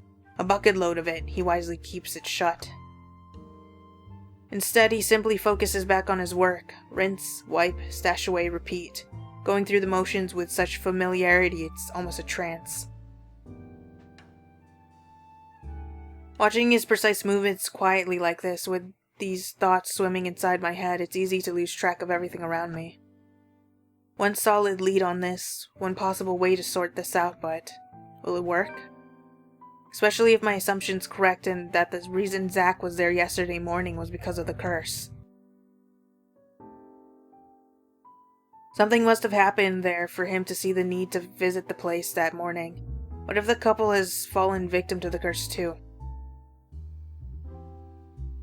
Doesn't fall outside the realm of possibility. I've been so biased not even thinking that they might be in danger as well. But during the open house with Isabella, they might have seen the letter and... fuck. Stupid, stupid, stupid. Some fucking detective I am. That's likely the moment when Cooper saw it. If the logic holds, I need to hurry there right away. And if there are answers anywhere, it would be there. It should be there. Where all this fucking mess started. It's not only my life on the line here, there are others. What happened to us? I won't wish on anyone else, no matter how much I loathe them. Or how complicated all of this has suddenly become. The letter, the woman, the mansion. And now there are voices lacing venom inside every crevice in my head. Murmurs that jeer, scoff, and deride whenever an opportunity presents itself. Because you didn't listen. It's all your fault. Why won't you believe me? A reminder of what I failed to do and of who I failed. At some point they all begin to blur together, twining and coiling. Every horrid image and memory of her seeking the forefront of my mind. No matter how much I refuse to remember the fear I've felt then, to push it as far back as I can, the visions come to me like a deluge. And before I know it, before I can drown, another voice pulls me out of it. You doing good there, boy? His hand is on my shoulders, gripping it tightly and giving me a light shake. There's relief in his face when I finally look up at him, although his frown appears more distinct than the concern in his eyes. Steeper now, marred with worry and agitation. He does let go when I offer him a small nod, but the furrow between his eyebrows never leaves his face. He always has a knack for reading people after all, even someone who can be as closed off or distant like me. In all the time I've spent on the force, there's only one other person who's as keen as this old guy, the chief. Because they're the same person! Funny and weird to some degree. I've pointed it out to him so many times before how much they look alike. Oh, they brought it up, thank you. Only for the observation to be brushed off with a vehement tone. I've never brought it up again after the third time out of respect for the guy. Whatever it is, it's clear it's something he doesn't want to talk about. Twins! They're twins! Can't tell me otherwise. Am I pushed, right? However, during times like this, it's impossible for the thought not to come up, even as the glare down pat. Under his wordless scrutiny, I feel like a damn rookie again. You're looking a bit green. Sure you got plenty of rest back there? You were only out for an hour or two. Wouldn't hurt to try and get some sleep. I'll keep an eye out. No need. Don't worry about me. I won't be able to get some sleep anyway. Not with your face still a clear picture in my head now. I heard that from you before. Not buying it. What's the story this time? This as bad as that case with the guy who ate his own eyeball? I wish it were. Jesus, stop reminding me. I hated that case. If I didn't know any better, I'd say you get a kick out of telling people about it. It's useful, you know, for blokes who don't know their limits. Sends them right out the door after I start with a description. Or was it the part when the poor schmuck gouged his eyes out? Nasty, awful, icky stuff, and it gets the job done. Like I said, useful. Don't even need to call security these days if I want to kick someone out. Anyway, pretty sure that pales in comparison to whatever this is now. I haven't seen you this stressed out since I closed that case. The one from 10 years ago, with your professor friend. Abigail and her team weren't able to solve that one, G. No one has been able to. It just went cold. Same difference. But what do I know, eh? I just serve drinks, listen to people's problems and their whining, then make sure they get home safe afterwards. Thing is, I'm also not blind, kiddo. And you can bet your ass I can tell when a person's about to fall apart. What? Is this some form of therapy from you?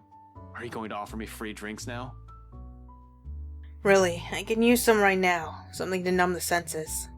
But when has that helped anyone? In your dreams, kid. Last time someone gave you the hard stuff, your photographer friend had to haul you out of this place almost half naked. Hey, I can handle my liquor when I put my mind to it. Not from what I've seen, nope. Besides, you usually avoid drinking. Either way, it's out of the equation. And when booze no longer counts, we just talk. So, talk. It's not like anyone within earshot will care. That chap over there only wants his cricket matches. I doubt you believe it, G. I've heard worse stuff. Try me. You know that mansion down at Anslem? Yeah, who doesn't? You live in this town long enough, it's impossible not to hear a thing or two about it. bloody locals. Well, my friend found a primitive version of a chain letter in there. Now that we've seen it, we're cursed. A beat passes.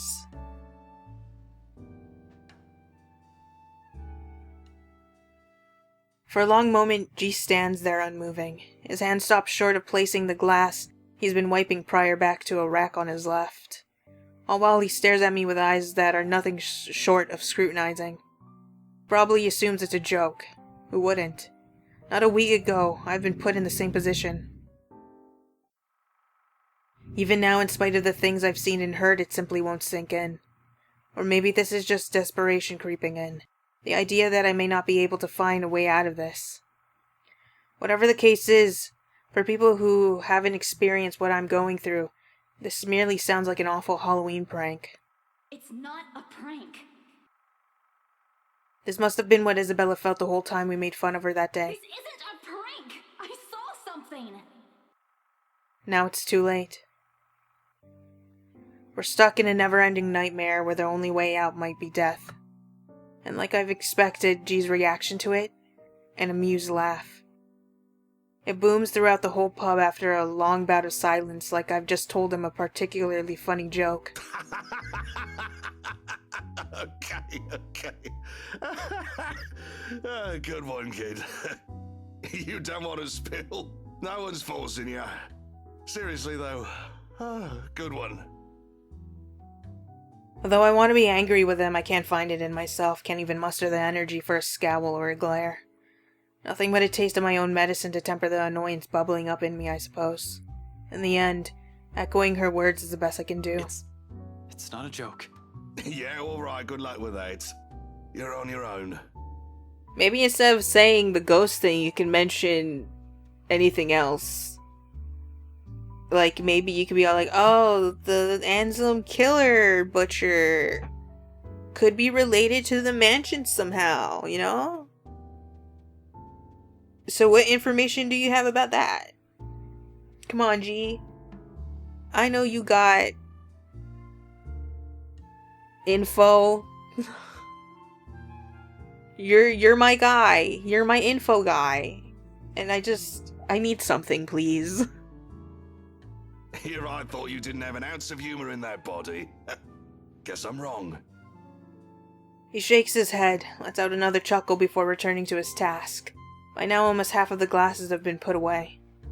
The only ones remaining are the smaller kind, used for shots and stemmed ones for cocktails. Despite being busy with his tasks, his amusement does not entirely disappear from his face.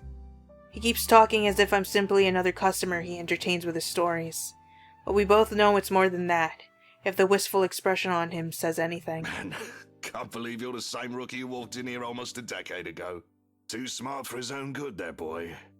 Has always been 2 steps ahead of things. Now he's here, sulking. I must have screwed up somewhere then. I must have screwed up a lot. For things to suddenly shift like this, for me to become a mere shadow of the person I used to be. No, I don't think so. This one, screwed up?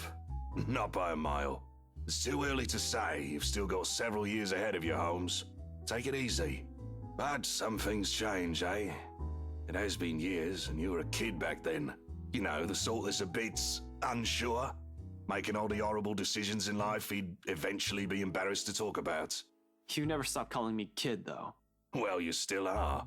It's just that this time, you're sure of who that badge and gun is for. What was it you police types usually say? To protect and serve, yeah? A significant pause follows at its heels, from both of us as he allows its meaning to sink in and spur something in me, stirring a feeling both heavy and forceful but not completely unwelcome. Familiar. Though before I can even clarify what he's trying to imply or gather my thoughts on the matter, G turns away to begin his work on the silverware. He'll need those too once more of his patrons come in for lunch. Slow and easy. A sharp contrast with the strained air we've been wading through these past weeks. A fleeting moment, but one I allow myself to relish, if only because of its absence lately. The way things are now, this is almost a gift. So when it all ends with a loud shuffling of feet from the adjacent hallway, a sigh is all that leaves me. There's no need for me to look up to know who it is. Zach's treads alone are telling. There's always a weighted set to them, steps that are taken with a lazy cadence. Like he's always trying to make himself smaller, less conspicuous than he actually is. In a place he's unfamiliar with, he also tends to linger, stand awkwardly at the sides as if he's all too afraid to break something. That or he's waiting for permission of some kind. Either way, he's never been the kind to barrel headfirst into things or forgo courtesy despite appearances. Much like how Rebecca's mother henning belies her fiery temper, or Isabella's rare displays of maturity appears at odds with her youth. There's been a lot of those in my life, it seems, more so from people I've grown closer to over the years. Walking contradictions we all are. It's a wonder how we ended up as friends in the first place. And maybe that's also exactly why.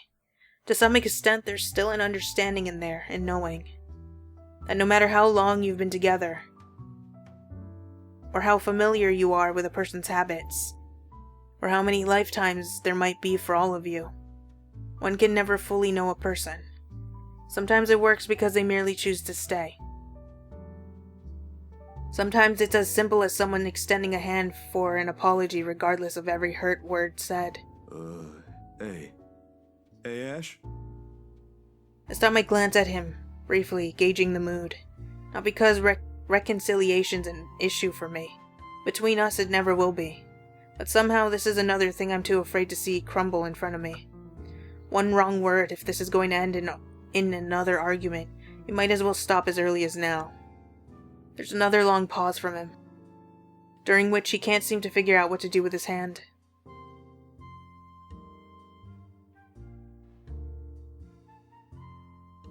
In the end, he chooses to stuff both into his pockets and train his eyes on the now empty space behind the counter. Without our notice, G has slipped back to the kitchen, leaving only the two of us and everything awkward in the world at the moment. Still, Zach trudges on, a hopeful tone slipping into his voice simply because it's the only thing he knows to do. Did you,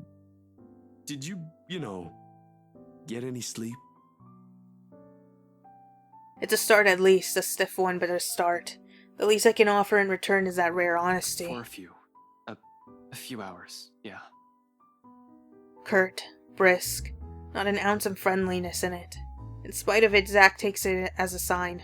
Relief washes over him as his shoulders relax and he releases a tense breath. Soon he's closing the distance he has put between us and flops onto the chair to my right. I think the better question is if the dreams are pleasant. And for the record, no. Yeah, I know what you mean. I get those a lot. He shifts in his seat, coughs, drums his fingers on the counter for a short while, then falls silent. That's it, no apologies. Somehow that short exchange is all we need. The air changes again, much like everything we've known lately. Maybe not for the better, not yet. However, it's less suffocating with less hostility and resentment. The kind where it's easy to pretend, easy to forget. Not that it's a thing that'll happen anytime soon, but one can dream. In a situation where death might come knocking any time, it's this little hope we cling to. These little things we wish will happen again. I'm not an optimistic person by nature. Hopeful, maybe, but never optimistic. Though I want to believe there's a way we'll live through this nightmare. It's just funny how it took all of this to spur these kinds of thoughts in me. I can't even remember the last time something like this has occurred to me. For some reason, after seeing one harrowing thing after another, I've simply forgotten. Why are you suddenly smiling like that? Huh? Oh, no, I was just thinking about something. Well, it better be something that'll get us out of this mess. What makes you think I know how to fix this? Until 2 days ago, I didn't even believe a word you guys have been telling me. Zach, I function better when I'm dealing with homicide cases. Hell, feel free to throw in the usual robbery and missing persons case into the mix. I don't care. Give me a few days and I'll give you a lead. This isn't how I operate. This isn't what I'm good at. For all you know, I might even end up getting us killed. I have no idea what I'm doing. Well, the fact that you're frustrated but still trying already means something, Ash. Besides, you don't make that face unless you already have an idea. It can't be any worse than this. Maybe. What's on your mind, Ash? There really is something about Z-Man. Between Rebecca and him, I tend to share with him things I won't normally say to the other. Unlike her, who pushes, sometimes with the same tenacity as her moods, Zach has this strange tendency to ease people into telling him what he wants to know. Oftentimes, the question feels so subtle it catches me off guard, with less force and more forbearance. After all, out of everyone, he's the most grounded. Really, he's like the older brother I never had. The kind you can depend on when things go sour. The kind you tell things to simply because he'll listen, without forcing his own opinions on you. We still have one more lead we haven't checked. I'm gonna look into it tonight. It doesn't take him long to put 2 and 2 together, and his calm expression abruptly dissolves to worry, the second he realizes what I meant. We've already examined the letter, read through piles of documents. There's really only one we haven't given a once-over. The mansion. Of course, Zach may not be the kind to push, but that doesn't mean he agrees with everything that comes out of my mouth. It's his way of keeping me steady and on my feet through the years. Hold on, didn't you tell me not to go in there? Whatever happened to stay away from Luke Wright? You're an unarmed civilian, Zach. And so? So, I want you to stay here and keep yourself safe. I probably won't take too long, but I don't know what might happen. I'm not even sure if I'll find something in there. G will keep an eye on you guys. If you need anything, that woman shows up, just holler. He'll help out, no questions asked. You don't even need to explain anything. He's not willing to concede. Not from the manner he grips his knees or the rigid set to his jaw. I'm going with you. You can't go in there alone, Ash. I heard something.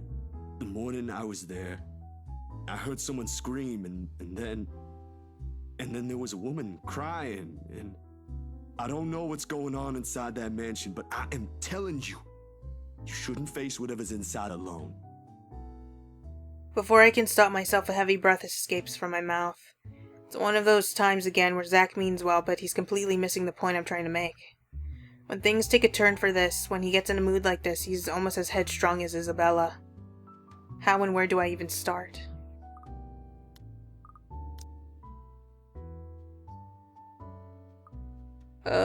I'd feel better if I didn't have to worry.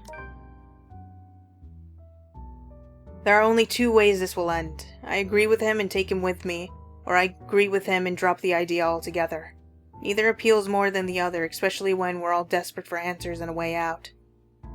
If all it'll take is a little more honesty to make him drop this harebrained idea, so be Look, it. man. Bro. Z-Man. Zach. Zachary, listen. I know you only want to help. Like hell! This ain't just about helping, Ashton! You're throwing yourself in the thick of it, on your own! Was your fall last night really that bad? Did you hit your head hard? I honestly can't tell if you've gone stupid or just plain suicidal. My head's okay, Zach. But it won't stay that way if we don't do anything about this. Someone has to. Seriously, this is already a desperate move the longer we dally. The faster we're losing our options. Do we even have one? Looking back at it, this whole business with the ghost seems perfectly set up to drive us into a corner. Either until we lose our mind or she gets us. It's starting to feel as if there isn't an escape. We've already become her playthings the second Isabella found that letter. That our lives are in her hands ticks me off big time, but the idea of watching the people I care about die helplessly, more so. They're much safer here than with me. It's a selfish thought, I know, born out of fear. So in case things go awry, the very last thing I want to happen is for Zach to take the fall with me. I've already made enough mistakes. And that means it's just you. Just me. Suddenly he clams up, although his actions, the restless shift in his shoulders, his mouth pressed close in a tight line, and how he starts off again in a quiet note. It all gives away his real thoughts long before 2 words have even made it out of his mouth. I'm sure you already know about this. Maybe this is you trying to make amends, or whatever. I don't know. You're making your own decisions here. But if something happens to you, it'll be just that. You'll just be another dead body out there. Please, don't do something like this. Don't worry. I'm not stupid enough to get myself killed. I just want things to go back to normal, Zach. Another dead air follows at the heels of that one admission, the meaning of my words too heavy, too striking. It stuns us into another lull. Optimism aside, we're both aware that's impossible. We're going to have to deal with the trauma right after. There will be the images, the voices whispering inside our heads, the foreboding feeling. The stench of blood, gore, and death trailing after us. We may survive this, but those things, they'll remain with us for a long time. One does not survive something like this without it leaving something in you. Just a mere thought of what might come right after makes me dread it. But this has changed in all of us. But I suppose that outcome is more acceptable, the lesser of two evils. 3 hours. My head snaps up and I turn to him puzzled. He's staring at his hands with a thoughtful expression, brows furrowed in deep concentration. Like he's trying to choose the right words to convey what he's about to say. 3 hours? For what? That's more than enough time to go there, to check things, like you said, and travel back here. If you don't show up here beyond that, I'm going after you. From his tone, it sounds almost like a warning. I'm sure it's not his intention. But hearing something like that from a person like Zach, I can't help but chuckle and throw in a jib, despite how dire things are. Just like the old times. Make that 4. What? You said you're just gonna check things. Why would you even need that long? Speed limit? I'm a ranked law enforcement officer, Zach. I'm supposed to set an example. I so wanna punch you right now. Of course, Zach never carries it out, and like moments like this, it's just how he is, how we are. Unfortunately, G chooses the next moment to show up. He slams the flat of his palm on the counter and shooting us both a stern look. Although his tone's nothing short of jovial, the disapproval's clear in it. He's obviously misunderstanding the situation. Boys, drummer's nice and all. I used to watch these bloody god-awful afternoon serials with one of my brothers many years ago. Police chief is definitely his brother. But listen, I am not having one in my pub, alright? You two want to fight? Go out. A pregnant pause. And without any preamble, Zach and I are both snickering and G's glower melts into confusion. When we both show no sign of stopping, he simply shakes his head and turns away. I'd like to think it's better this way, better that we part on light terms, so Zach won't have to see every little insecurity, every little doubt in me right now. He's seen enough. The last thing I want him to glimpse is another display of weakness. Not when he still stares at me with the same unerring confidence in his eyes. When our mirth dies down before anything can be said further, before I can change my mind, I step away from them. Giving Zach's shoulder a quick few pats, mumbling a lame excuse after taking another short nap under my breath. Altogether bearing the stray thought that flashes fleetingly in my head. Zach has seen me at my lowest plenty of times. Why does all of it matter now?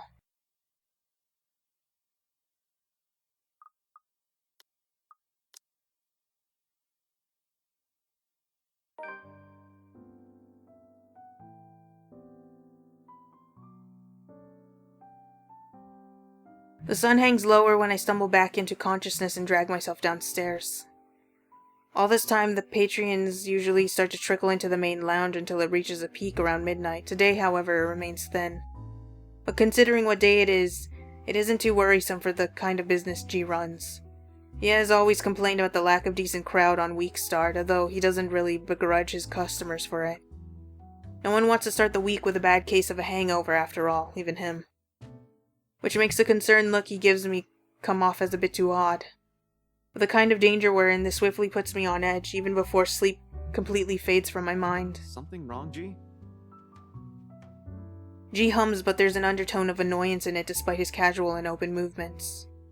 And only after he finishes wiping a tumbler and carefully settles it face down on the table does he give me an answer.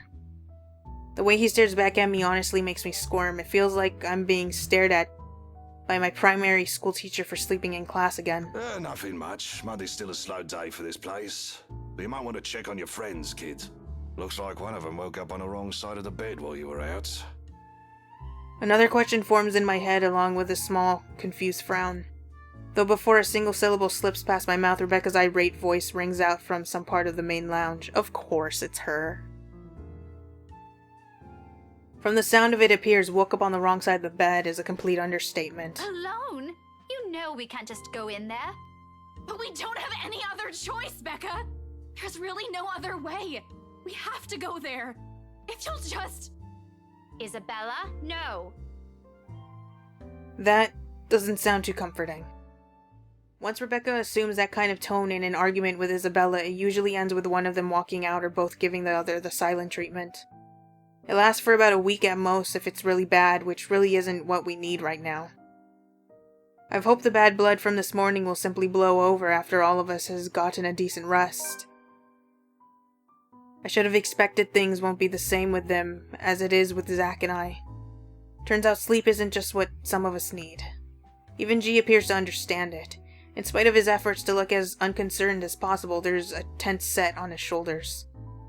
A nervous edge lingers in his eyes, as it occasionally flickers over where Rebecca and Isabella's voices are coming from. He doesn't want to deal with this, especially at the start of another busy week. Neither do I. Things have worked out well between them before without Zach or I meddling. But the important gaze G directs at me leaves me with no other choice. It almost feels like he's guilting me into doing something about it. I hate that it's working. You know how I run this pub, kid. No fist fights, no cat fights, only good booze, bad puns, and off-key singing. Go fix it before it blows up in your faces. I'd hate to throw two girls out of this place over a petty argument.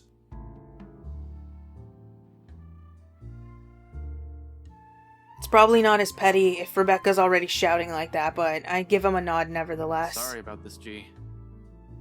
He hums something under his breath for an answer and waves me off, turning away and returning to his work without another word. Even with the lack of a sizable crowd, he likes to keep busy. We're the same in that regard. Can't remain still, always has to stay moving, doing something, thinking, whatever keeps the brain at work. I leave him to it shortly after. Rebecca's voice rings out once again, followed by Isabella's. But part of me wants to thank him for all the trouble he's taken for people he barely even knows. Once this is over, I should probably find some way. In the meantime, I have this immediate problem to fix. Gotta get to this before it turns into a shitstorm both of them will regret. And I know both of them will. For all of Isabella's complaints about Rebecca's bossy attitude, or how annoying Rebecca sometimes finds the other childlike demeanor, it's a friendship they both cherish in their own way. Rebecca's already on her feet when I spot them in an almost deserted area of the pub. I'm willing to bet my entire life savings that people are staying away only because of the brewing storm. Rebecca can have quite the mood when she's crossed. I can't speak for Isabella, I rarely ever see her seething, but from what I've heard, it can be very unpleasant. The way she's glaring up at the redhead from her seat, regardless of how much the other woman towers over her right now, already says everything. Empty plates have been left neatly piled on one corner of the table they occupy, a conversation that turned sour sometime after a late lunch then. Good thing they're already done and nothing's left to be spilled. Because in the next moment before I can approach and intervene, Rebecca slams her palm on the table. It sends the silverware clinking sharply against the surface. Isabella flinches momentarily, we both do, though she shows no indication of surrendering in the face of Rebecca's temper. Everything escalates from there. You've already gotten us in enough trouble because of this let a ghost everything. We're back on that shit again, alright. You're blaming me again! And you can't expect everyone to fix your mess.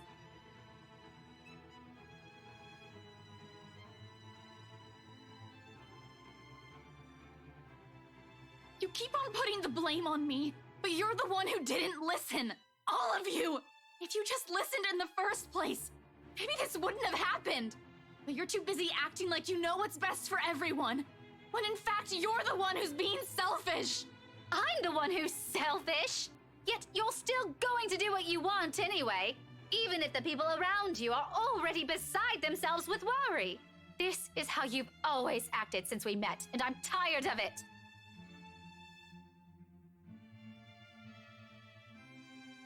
Sometimes I wish you never even came here, because all you've given us is a headache. You know why I had to come here. My dad. Your dad has nothing to do with this. It has always been you and your whiny, careless self that has always been the problem.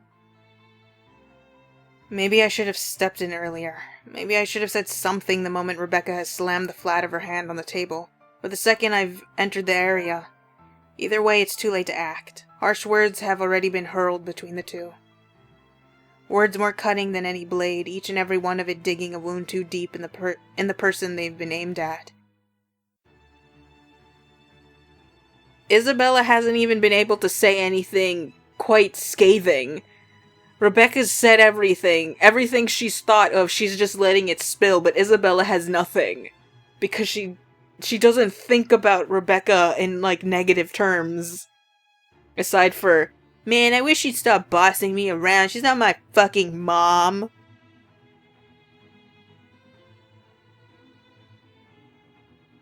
For a long time, Isabella sits there in silence while Rebecca stands unmoving, arms crossed and breathing heavy. Despite the lack of words between them, they're both vibrating with anger, refusing to meet the other's eyes. Just have Isabella slap her, then her not having anything to say will fulfill my desire to see Rebecca get dunked on. Ever so slowly, the atmosphere in the room turns thick and smothering. A strained air no one in the immediate vicinity, including me, dares to break until the one's at its center does so. Rebecca definitely won't. At some point in our friendship, she has grown to become a woman firm with her opinions. She's never going to back down from this, not when she knows she has a point. Isabella, on the other hand. There's always been a certain stubbornness in her, as frustrating as it is to see sometimes. It's what has gotten her through life's hardships. Perhaps even the only thing that has, when you have nothing else, people tend to cling on to what they have within themselves instead. But she also knows when to withdraw, when a struggle turns useless, a kind of awareness almost second nature to her. When enough is enough, Isabella abruptly stands and marches towards the exit, in fast, rigid steps away from the hurt and painful words they've let fly earlier.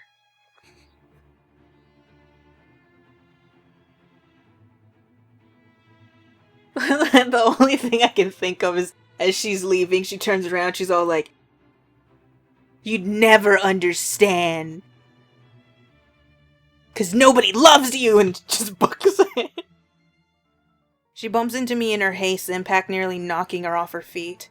Instinct kicks in at the last moment. I reach out for her, grabbing her arm in a steady grip. Surprise flints across her face, an expression mirrored by Rebecca behind her. Neither of them have noticed me.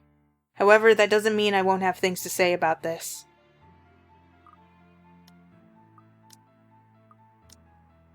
You know who I'm gonna side with. And also,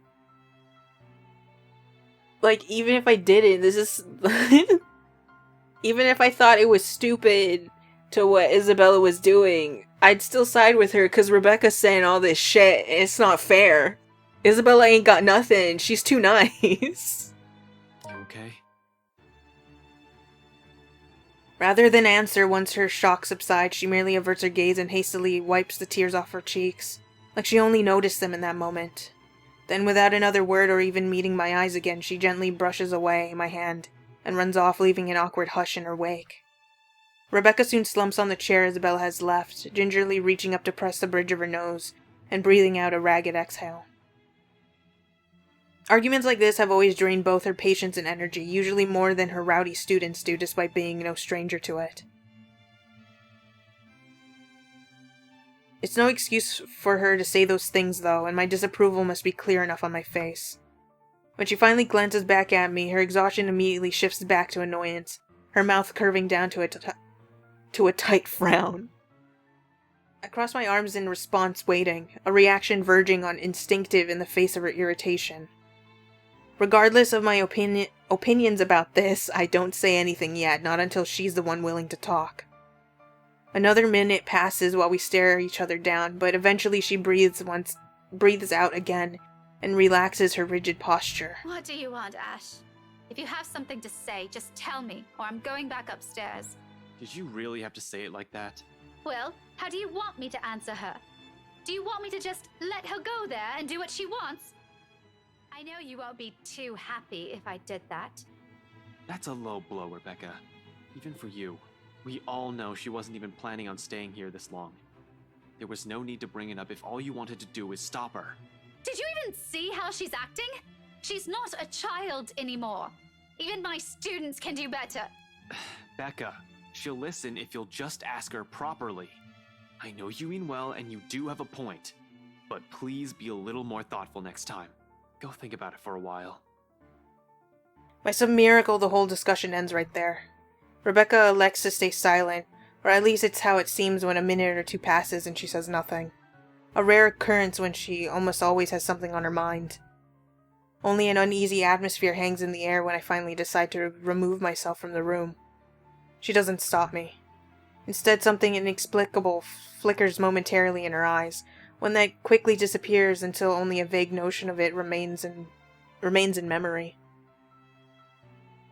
But in that one exchange, I've caught a short, clear glimpse of what has shifted, of what's inevitable. So much has changed throughout the years. We will never be the same person we once were.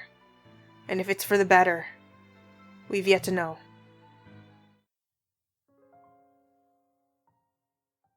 Oh my god. I thought we would be out of the bar soon, but we might be out of the bar after this, but I'm gonna stop it here because I feel like it's a good moment now to just end it with the fight.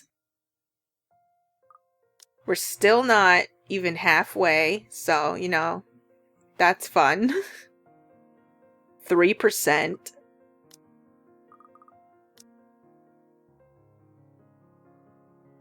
Rebecca's is going down real fast. And then Zachary's is almost all the way. And Isabella is pretty up there too.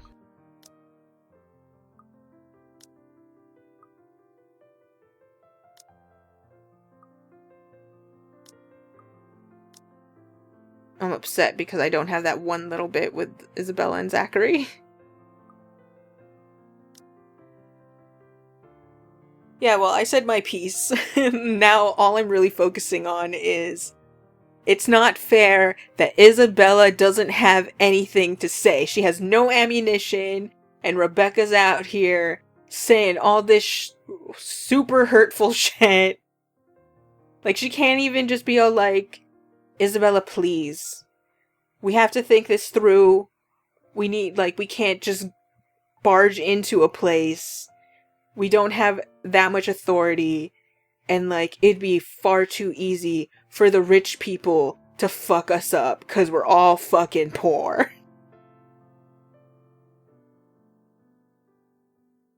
Instead, she says everything that she's ever wanted to say. And Isabella's left with nothing. And I'm sure, maybe even if she had some ammunition, she wouldn't even really be, she wouldn't even say it because she's so nice. She really only just used, facts. You're blaming me, but I was in distress and you fucking ignored me. So, you can't just blame me because you didn't even listen when I repeatedly told you over and over and over. Don't look at it. Don't look at the piece of paper. Do I look like I'm fucking around right now? No. So yeah, Isabella isn't at fault. Ghosts weren't fucking real from what she knew. She was just paranoid. Sure, you have those stories from back when you're a kid, and, mythology, folklore. But that's less about, oh shit, it's real, and more oh shit, but what if? And this one's just a confirmation, and that's crazier than just being paranoid and jumping at little shadows in the dark. Her life was flipped upside down. She had every right to be freaked the fuck out. And sure, she probably could have done more to keep them from looking at the letter, you know, like hitting Ash, considering she did it after. But it was also on them for not noticing how in distress she was, so. Everyone has a part.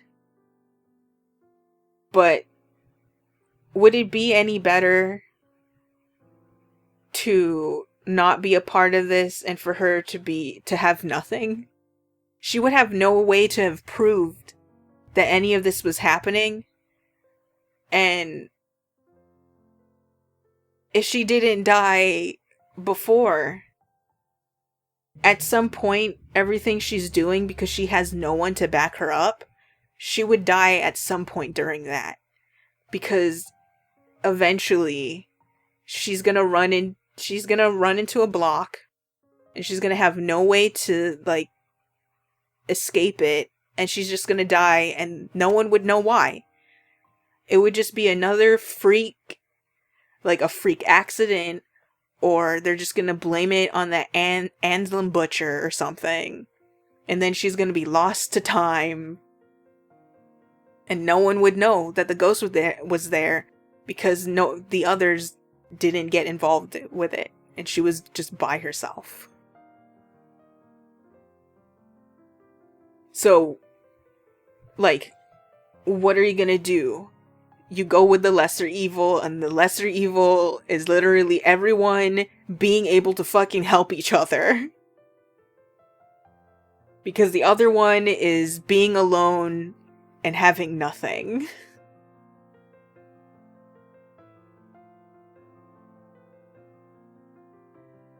Anyways, this is a long one. And I didn't know that Ashton's one was gonna be super long, that we were gonna end up focusing through him. But I guess it's a better perspective, because if we were in Isabella's, I don't think it would work as well. Hope you guys enjoyed this one, and I hope to see you in the next one. Have a good day and a good night. Bye-bye.